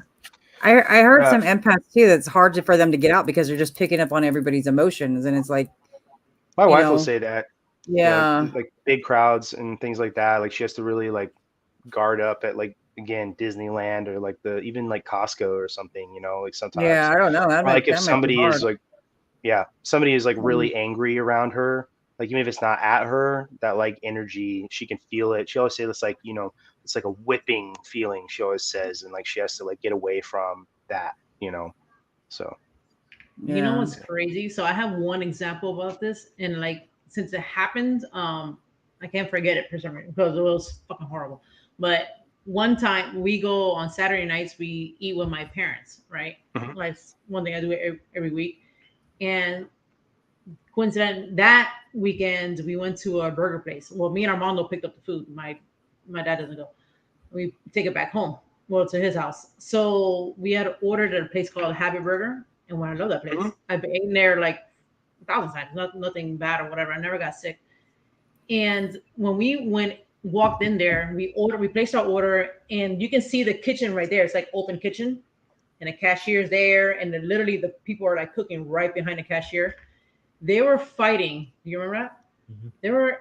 I'm talking about. They were going at it like if it was a general manager there, they would have. What are you doing? Because they were like cursing at each other.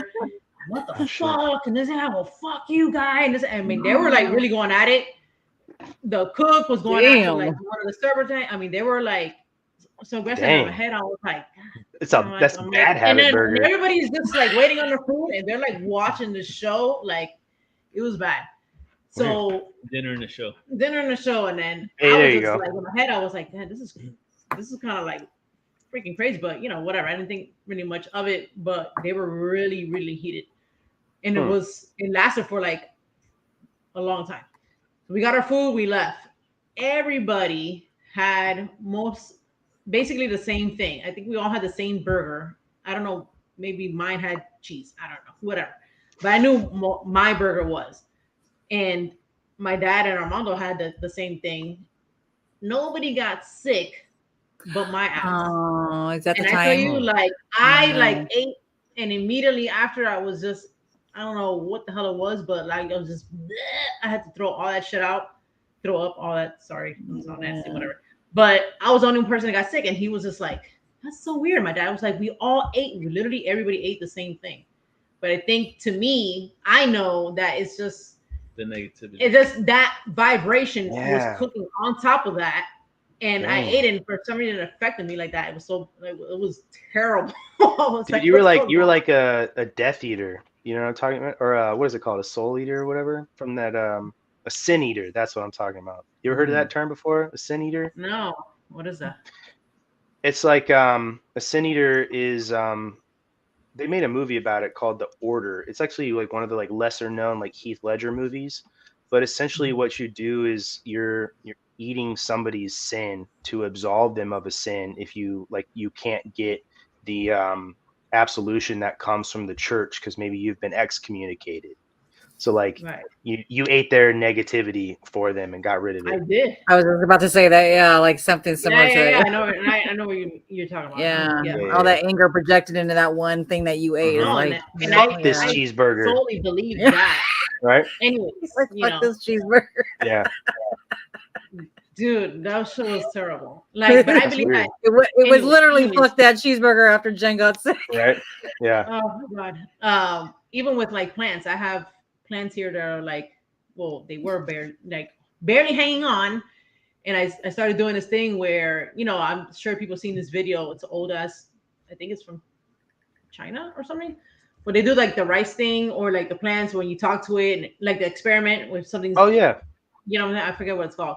But I've done that, and like I kind of want to say like that is 100% real. Like it works. Like if you talk positivity, even especially if it's wet, water, whatever, like it's the vibration of it, and it's made it like grow, like it's insane. That's so like Ghostbusters when that happened, I was like, that's exactly what fucking happened to me. Mm-hmm. You ever seen Ghostbusters 2? Did we? With the slime? With the pink slime. Yeah. It's like the psychoactive slime. So like everybody's in New York City. Yeah, exactly. You got a psychoactive cheeseburger. Yeah. Yeah. It was. I know before when we were talking, you said you wanted to know more about like military bases and like hauntings on military bases and stuff like that. Yeah. So that's all right. So there was two things, and guys, please, if you get a chance, Brandon is on the I Came With Fire podcast, and again, we had the honor of being on one of the episodes last year for Spooktober, and actually, there's two things that I had wanted to touch base on from our episode together. I kind of just wanted to pick your brain a little bit more about it. For sure. So first, we're gonna dive right into that topic. So the YouTube video that you showed me was amazing. Please, guys, go into that episode and watch it. The ghost at the Okinawa Kadena Air Base in Japan. So you were telling me well, you were telling us in that episode that all military forces know about that particular location, how active it is. Yep. And that video that you showed us, it was super impressive. So it looks like there was a shadow figure that had gone up to the guards, like little office home area where you know they would press the button and they would let you through the gate. So it appeared that shadow figure maybe was curious as to what that security guard was doing, kind of approached close. The security guard noticed and looked at it, and I guess went to go check it out. And that's when you see the shadow figure kind of like hauling butt across the street. And across the street from there was a cemetery, right? So I've never been. I think there is Zach, my former co-host. He was stationed at Kadena. I'm pretty sure he did say there was a cemetery right Cemetery there. Yeah. Yeah, I have not actually been stationed at Kadena, but yeah. That video is on YouTube though. Kadena, Kadena Air Base. Yeah. So if you just look up Kadena Air Base gate ghost, it'll come up. But I want to say so the cameras at those gates, okay? There's the not like CCTV. the CCTV camera, right? No one has like the ability or is going to go behind there and like edit the video or change it, okay? So first off, there's a feed that the gate guard him or herself can see, right? And that footage gets stored for a small period of time, you know, in case something happens and they need to recall the footage or whatever, right? But no one is like going to go behind and edit that footage because of the whole sole purpose of recording that footage, right? Like it's a military base being recorded what's going on, so no one's going to go edit it. And it does. So like I just want to say that like this isn't somebody's like phone or like home camera where they doctored the footage. You know, this is like legitimately the gate camera, right, catching this. So it's like as objective as it could possibly be catching this. And it is. It's outstanding footage.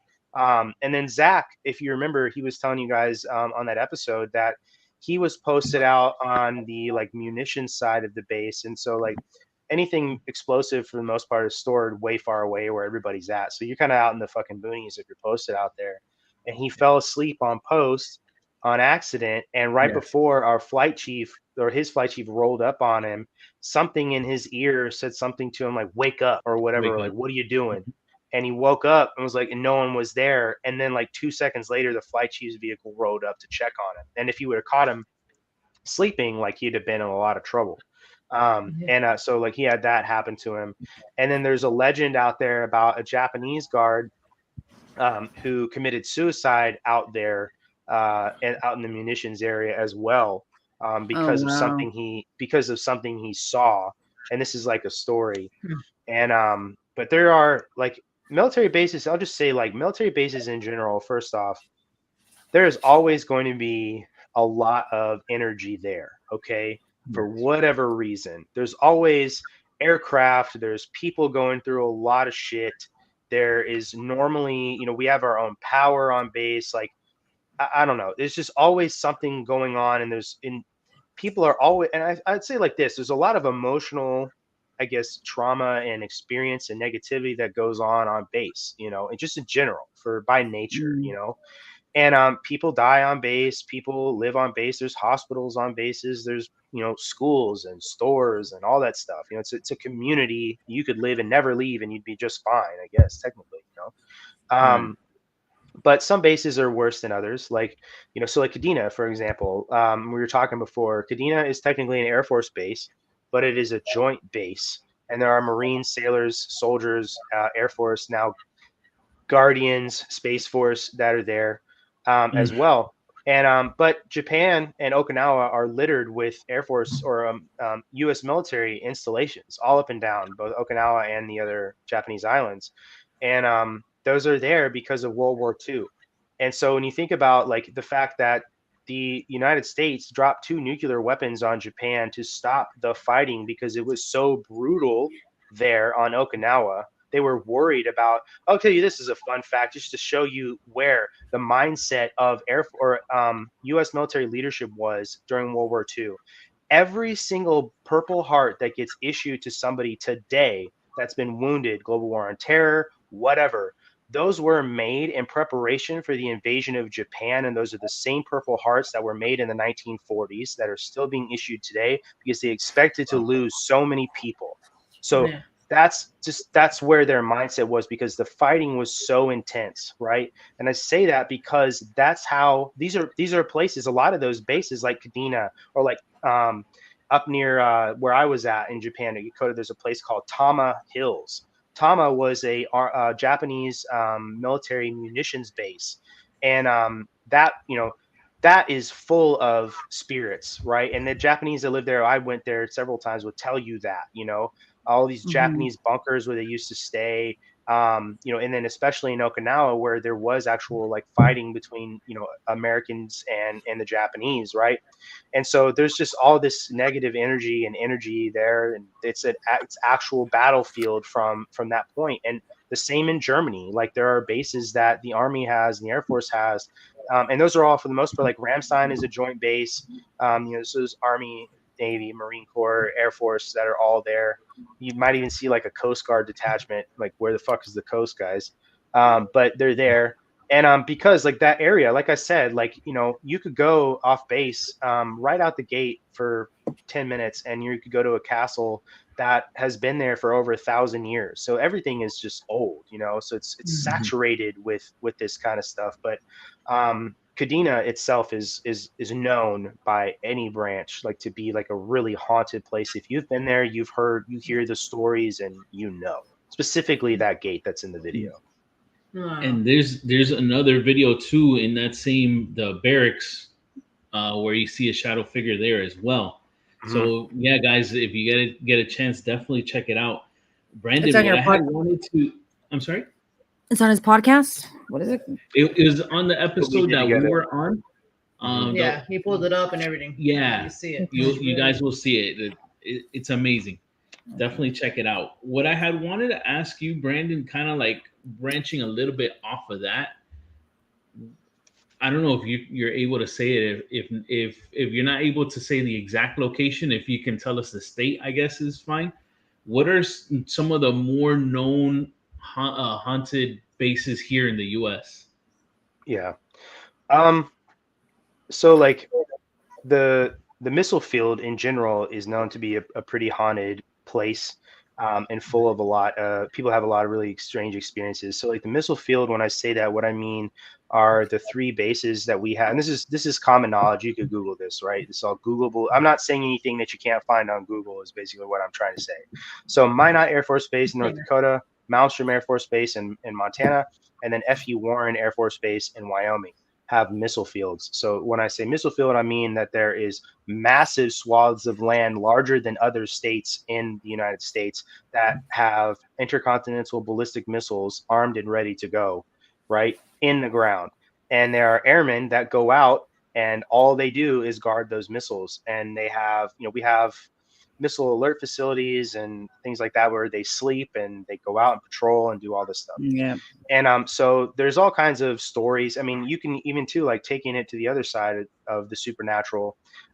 Montana, there's a very famous UFO incident from either the 60s or 70s. If you just Google Montana or Malmstrom Air Force Base UFO incident, it'll come up.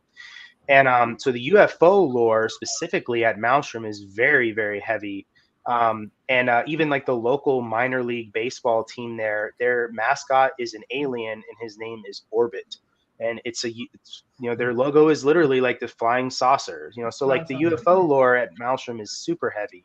And I have had a shared UFO experience with multiple people at Malmstrom when I was there as an airman in the weapon storage area where there are, nuclear warheads stored.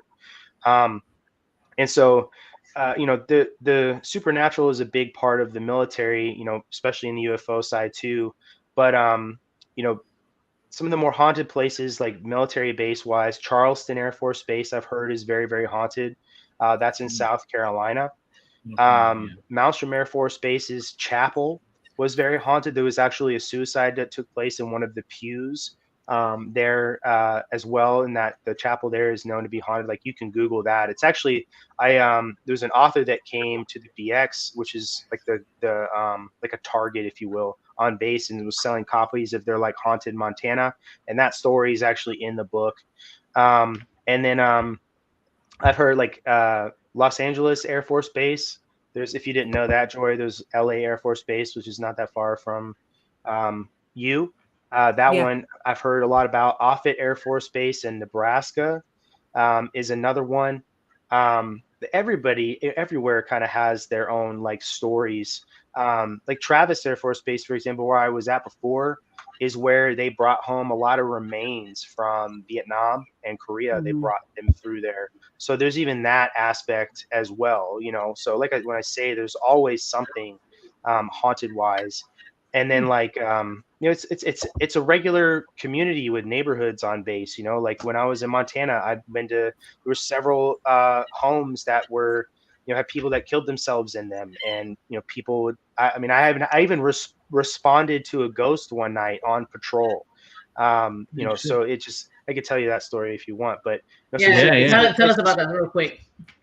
Yeah, so I was on mid shift, which is night shift, and I was on patrol with one of the other guys I was with, and we got a radio call to call the law enforcement desk, the dispatcher, and so we did, and she was basically telling us, she's like, hey, this lady called. She explained this is her address. She thinks somebody was peeping into her window, but she also said that she also doesn't think it was somebody. And like, she's like, I didn't know how to dispatch this, so just go to her house. And she said she'll meet you in the driveway. It's like, I don't know, it's like 2 o'clock in the morning. So we drive over to her house, and she is just standing in the driveway. Excuse me. And she's like, hey, she's like, I didn't really know what to do. She's like, my husband is posted to the missile field, and when people post out of the missile field, they're there for like 4 days. Okay. Yeah. She's home alone for several days in a row. And she's like, my husband's gone. She goes, I'm going to tell you right now. She goes, this house is haunted.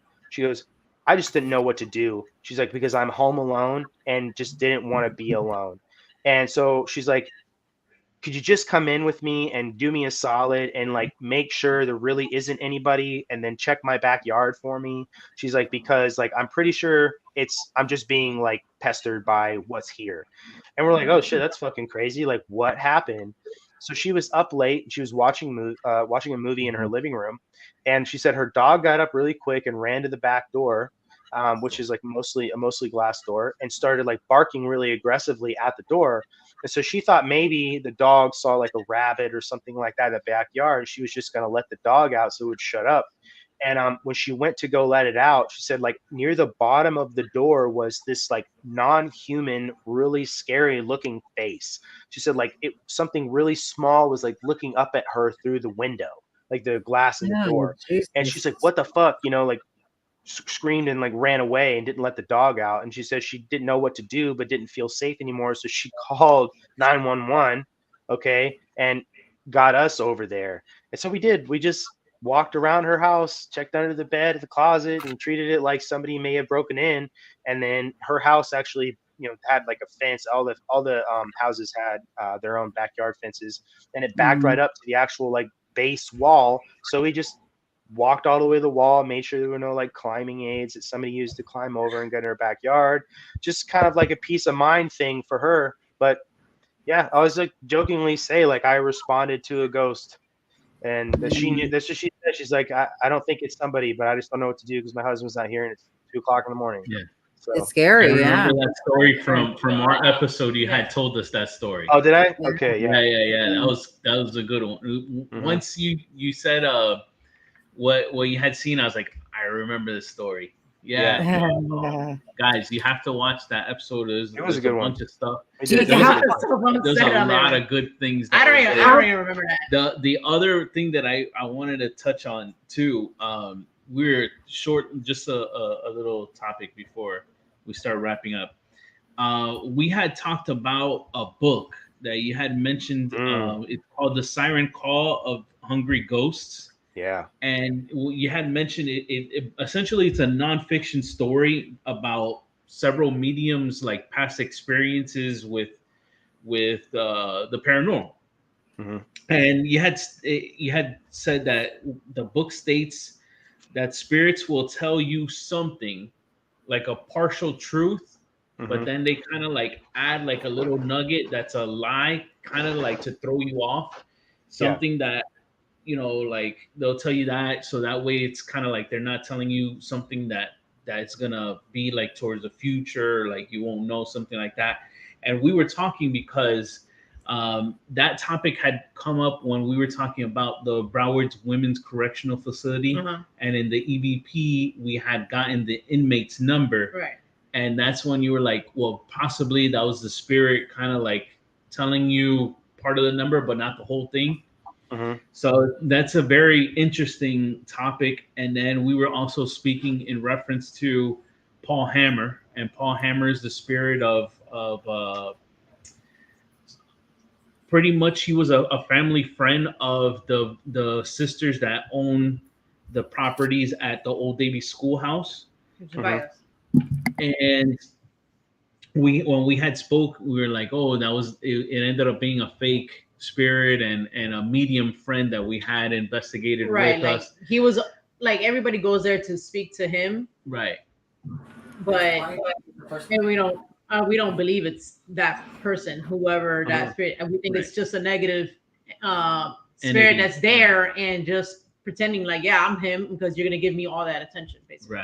Right. So definitely check that book out, because that was interesting too. Yeah. When I you can told us that. I can fill you in like kind of a little bit like better about like what the book itself is about. So it's written by a guy named Joe Fisher, and essentially what this book takes place in the 1980s. It's a nonfiction book. It's like he's recorded what like happened in his experiences, right? So he met somebody who basically invited him and his wife to like a medium party, essentially. And as a skeptic, he denied going for a while, but eventually his wife like kind of talked him into going, and they went. And they went sort of as like passive observers at first, but they got pulled into it because of the medium started directly talking to them. Whatever was going through, like channeling through the medium, was talking to them. And basically what it was, this spirit started talking to him first, and it was the voice of a woman, and she had basically told him that they were lovers in Greece, and that they had a history, and were telling him stories about them from when they were lovers in their past life, and that she's so happy to have met him in this life this way, you know, because she's, you know, on the other side now. And that they've had other lives together, but their most, you know, the most beautiful life they've shared together was this one that they had in Greece.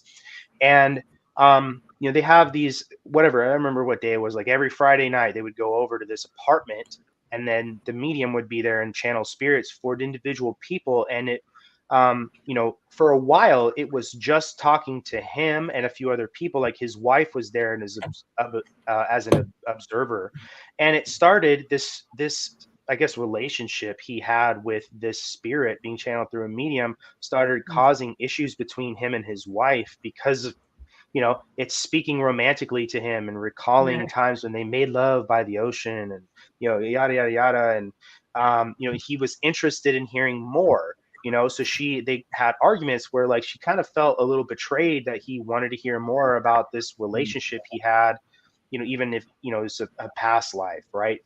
And he didn't think much of it, and, you know, just told her she was like, you know, you're being extra or whatever.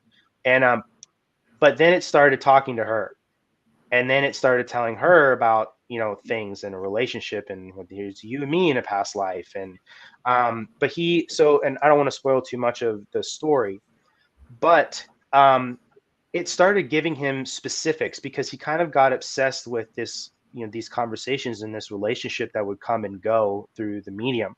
And he wanted to verify some of this stuff, because another person that was sitting at the table with him or whatever was being told something else, you know, that you were a pilot for the Royal Air Force during World War II. I was one of your pilot buddies. We both, you know, I can't remember if he said that he died and he didn't, but he lived to have a son, and that your son's name was this or whatever. I think that's what it was. And the guy went and he's like, hey, this was the name of the Air Force squadron that we were a part of, the Royal Air Force Squadron. There's a photo and at this address in the UK that you can go to that we are both in. And, you know, the first night that we had to report to the airfield, we all had to sleep on the bleachers because the airfield was just an old racetrack. And we slept on the bleachers the morning before we flew. And, you know, the picture is taken at these bleachers.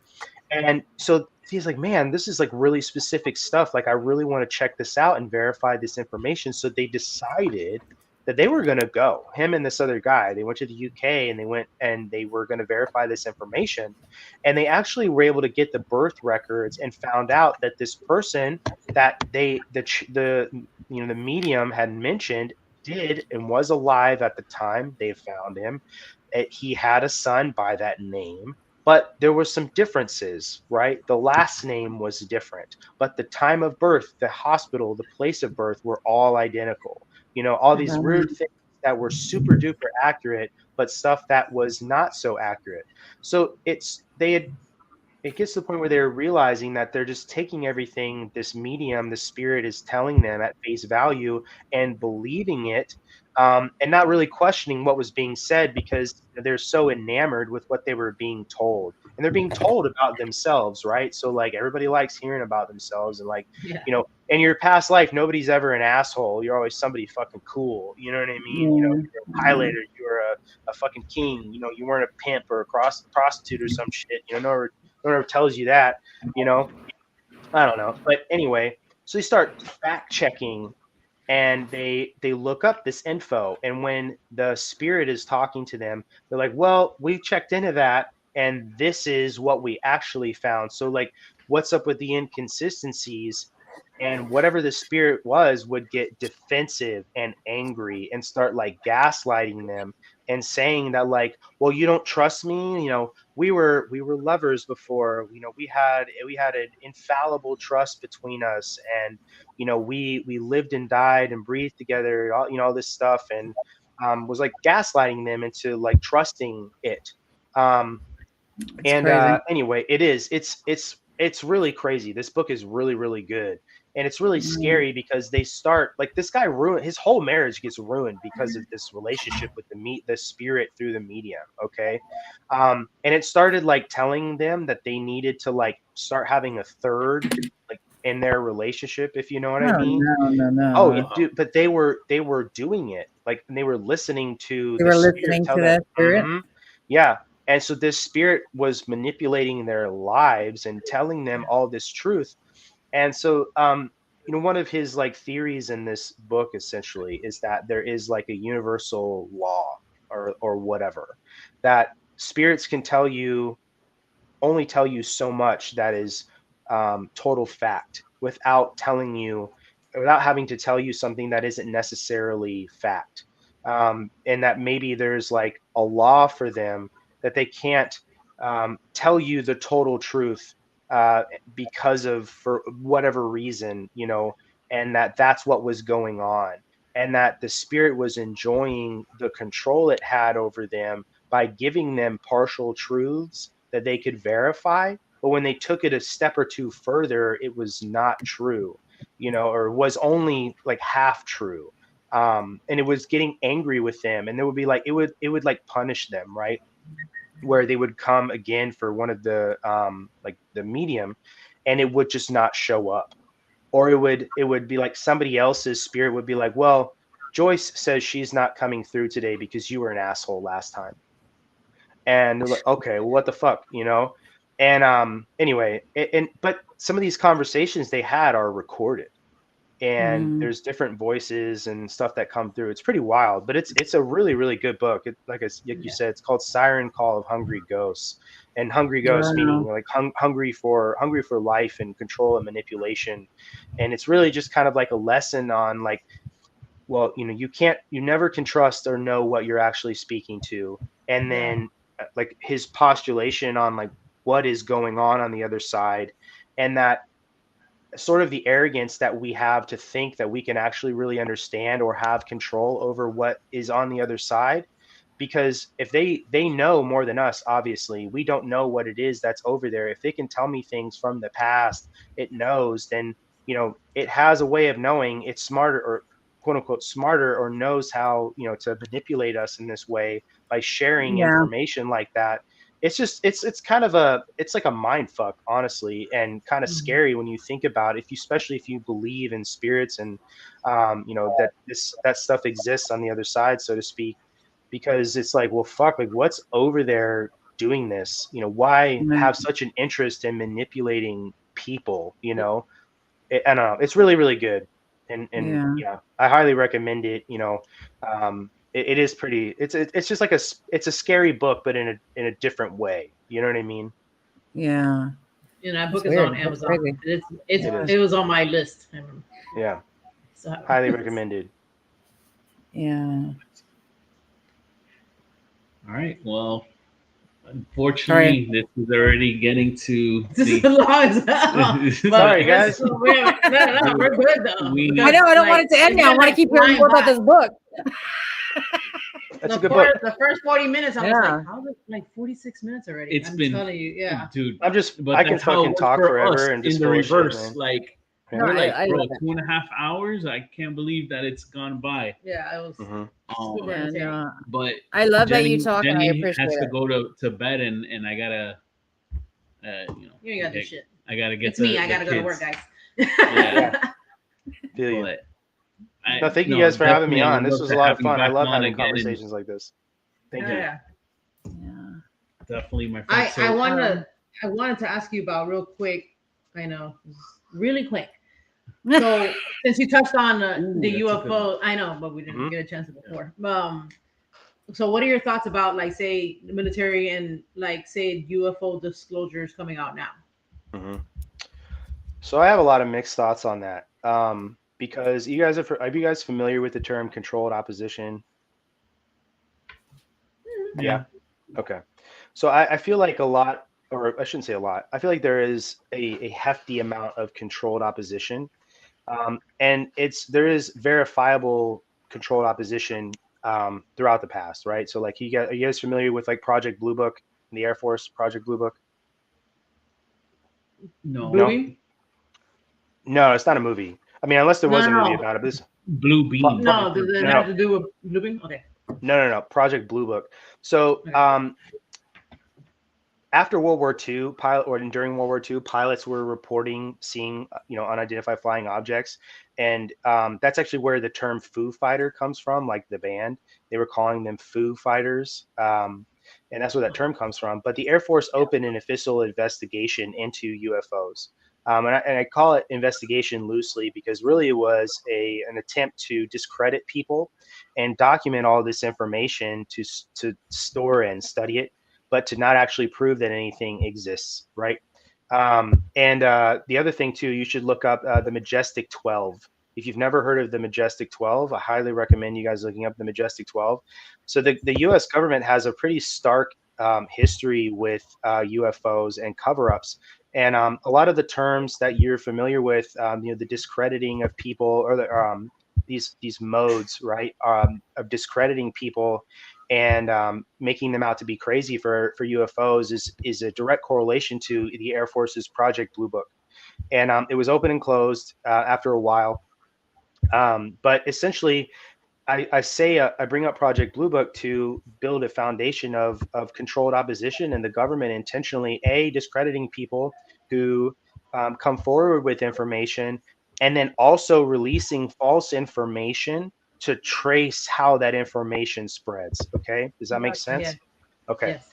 So when you have people like Dave, so I'll say this first and foremost. I feel like I believe David Grush. It's like, you know, from X-Files, I want to believe.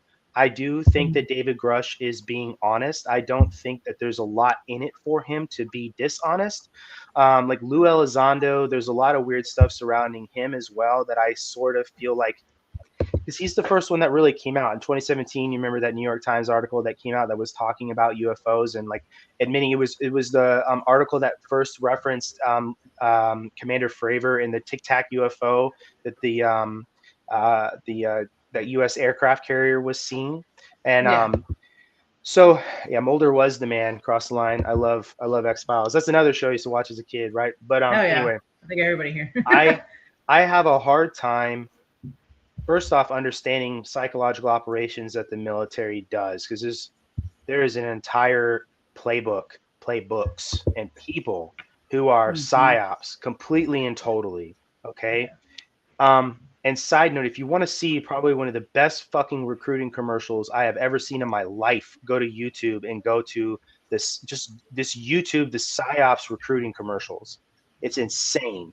It's like a movie trailer. It's ridiculous. Like it'll make you want to run through a fucking wall. But I healthily question who comes out with what information, because I haven't been shown hard evidence, right? Even though they say there's, and I'm going to use their terms, right? Non-human intelligence is not the same as alien intelligence. And I think there's importance in using a term like non-human intelligence versus alien intelligence, because I think that the direction this community or this line of thought is moving towards is not necessarily men or little green men or aliens from outer space and other planets, but perhaps something interdimensional or something that exists here already. Are you guys familiar with 𝗬𝗫𝗀𝗃's books and her work by any means? So she's written 2 books. One of them is called Encounters, and that's the newest one she has. And the one that I got into with her is called American Cosmic. And they're outstanding books. She is a professor of religion at the University of North Carolina. When she speaks from an objective place, though she will tell you that she's Christian, being upfront and truthful, but her job is to just teach religion, not the church, right? Anyway, so her book, American Cosmic, is about how when you look back through time and all of these people who have been venerated as saints, and they describe these experiences they've had throughout their monastic lives, it sounds a lot like people today in our modern age and their encounters with interdimensional beings.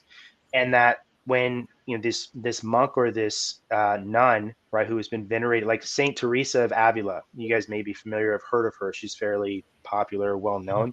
I'm sorry if I'm talking too much. No, you're good. You're good. You're good. And people would talk about seeing her. She's glowing in her cell, or that she talked about how the Saint Michael visited her and penetrated her, and these experiences of downloading. She was given knowledge and all of these things that people now in our modern age talk about experiencing with what they think are alien beings. And she's drawing all of these serious like parallels between people who are saints and what visited them, and then what people in modernity say are interdimensional or UFO beings visiting them.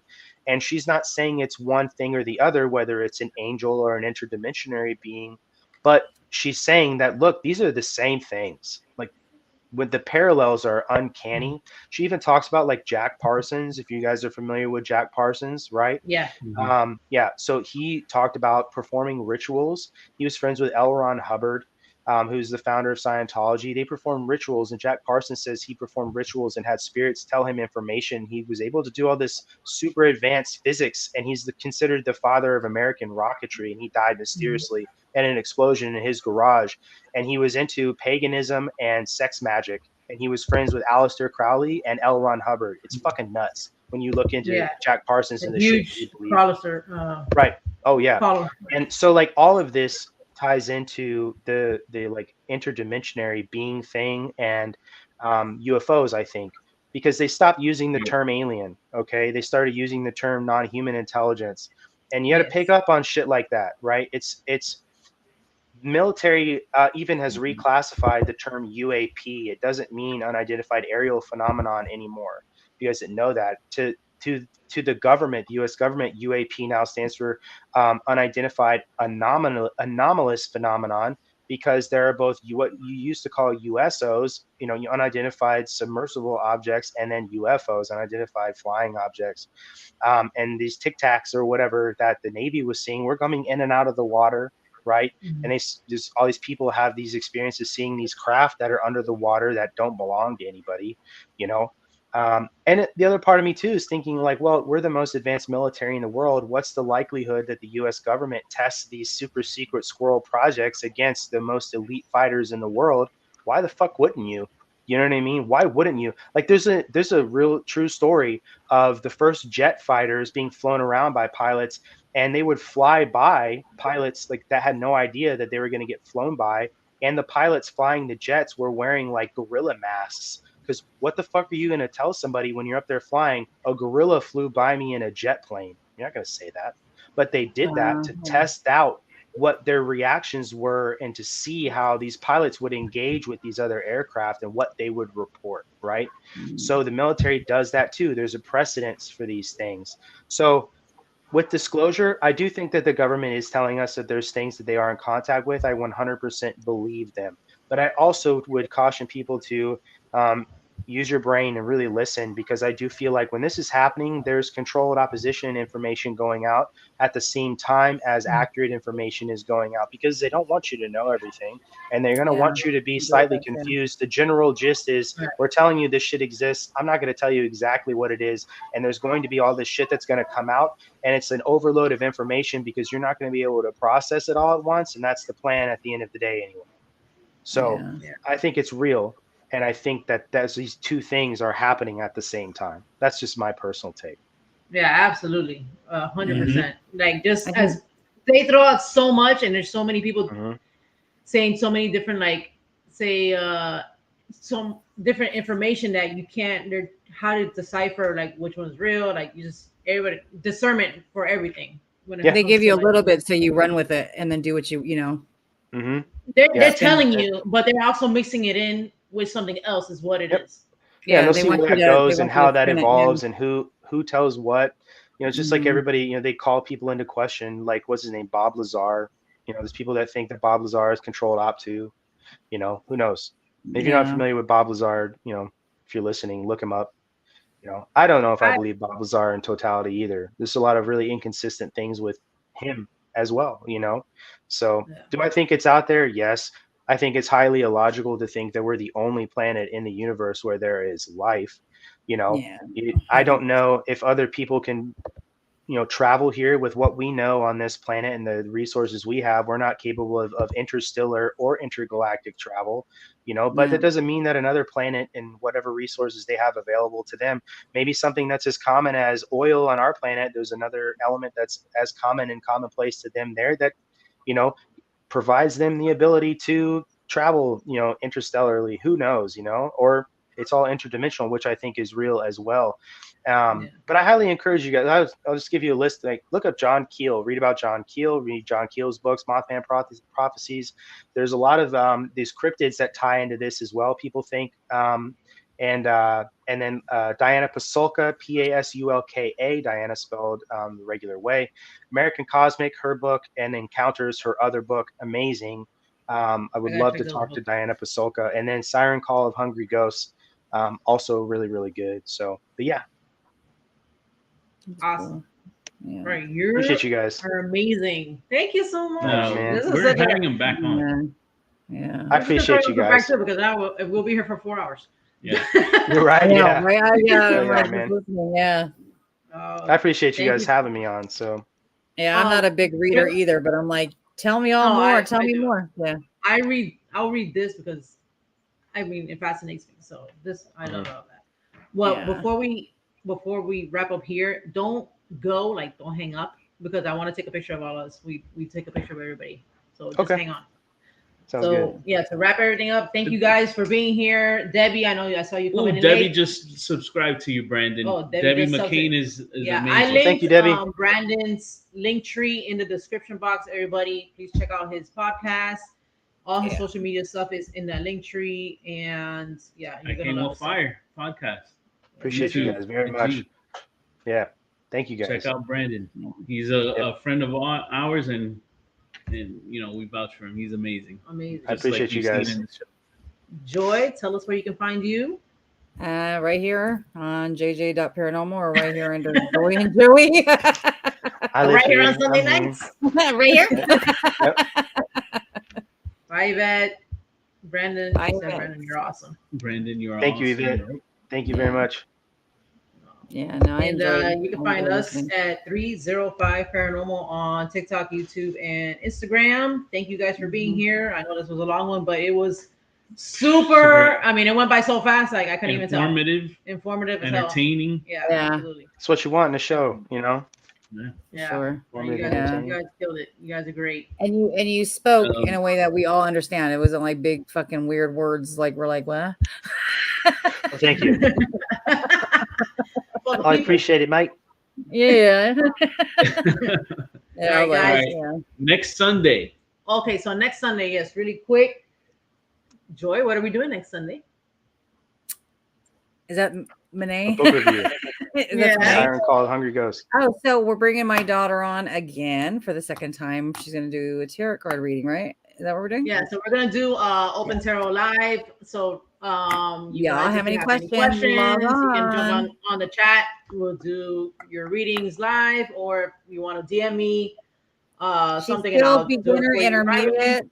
Yeah, she's still beginner intermediate. So be nice. But it'll be a fun time. So join us for that. Sweet. Tune in. All right. See you next Sunday, So see guys. you next Sunday, guys. Brandon, stay tuned. Bye.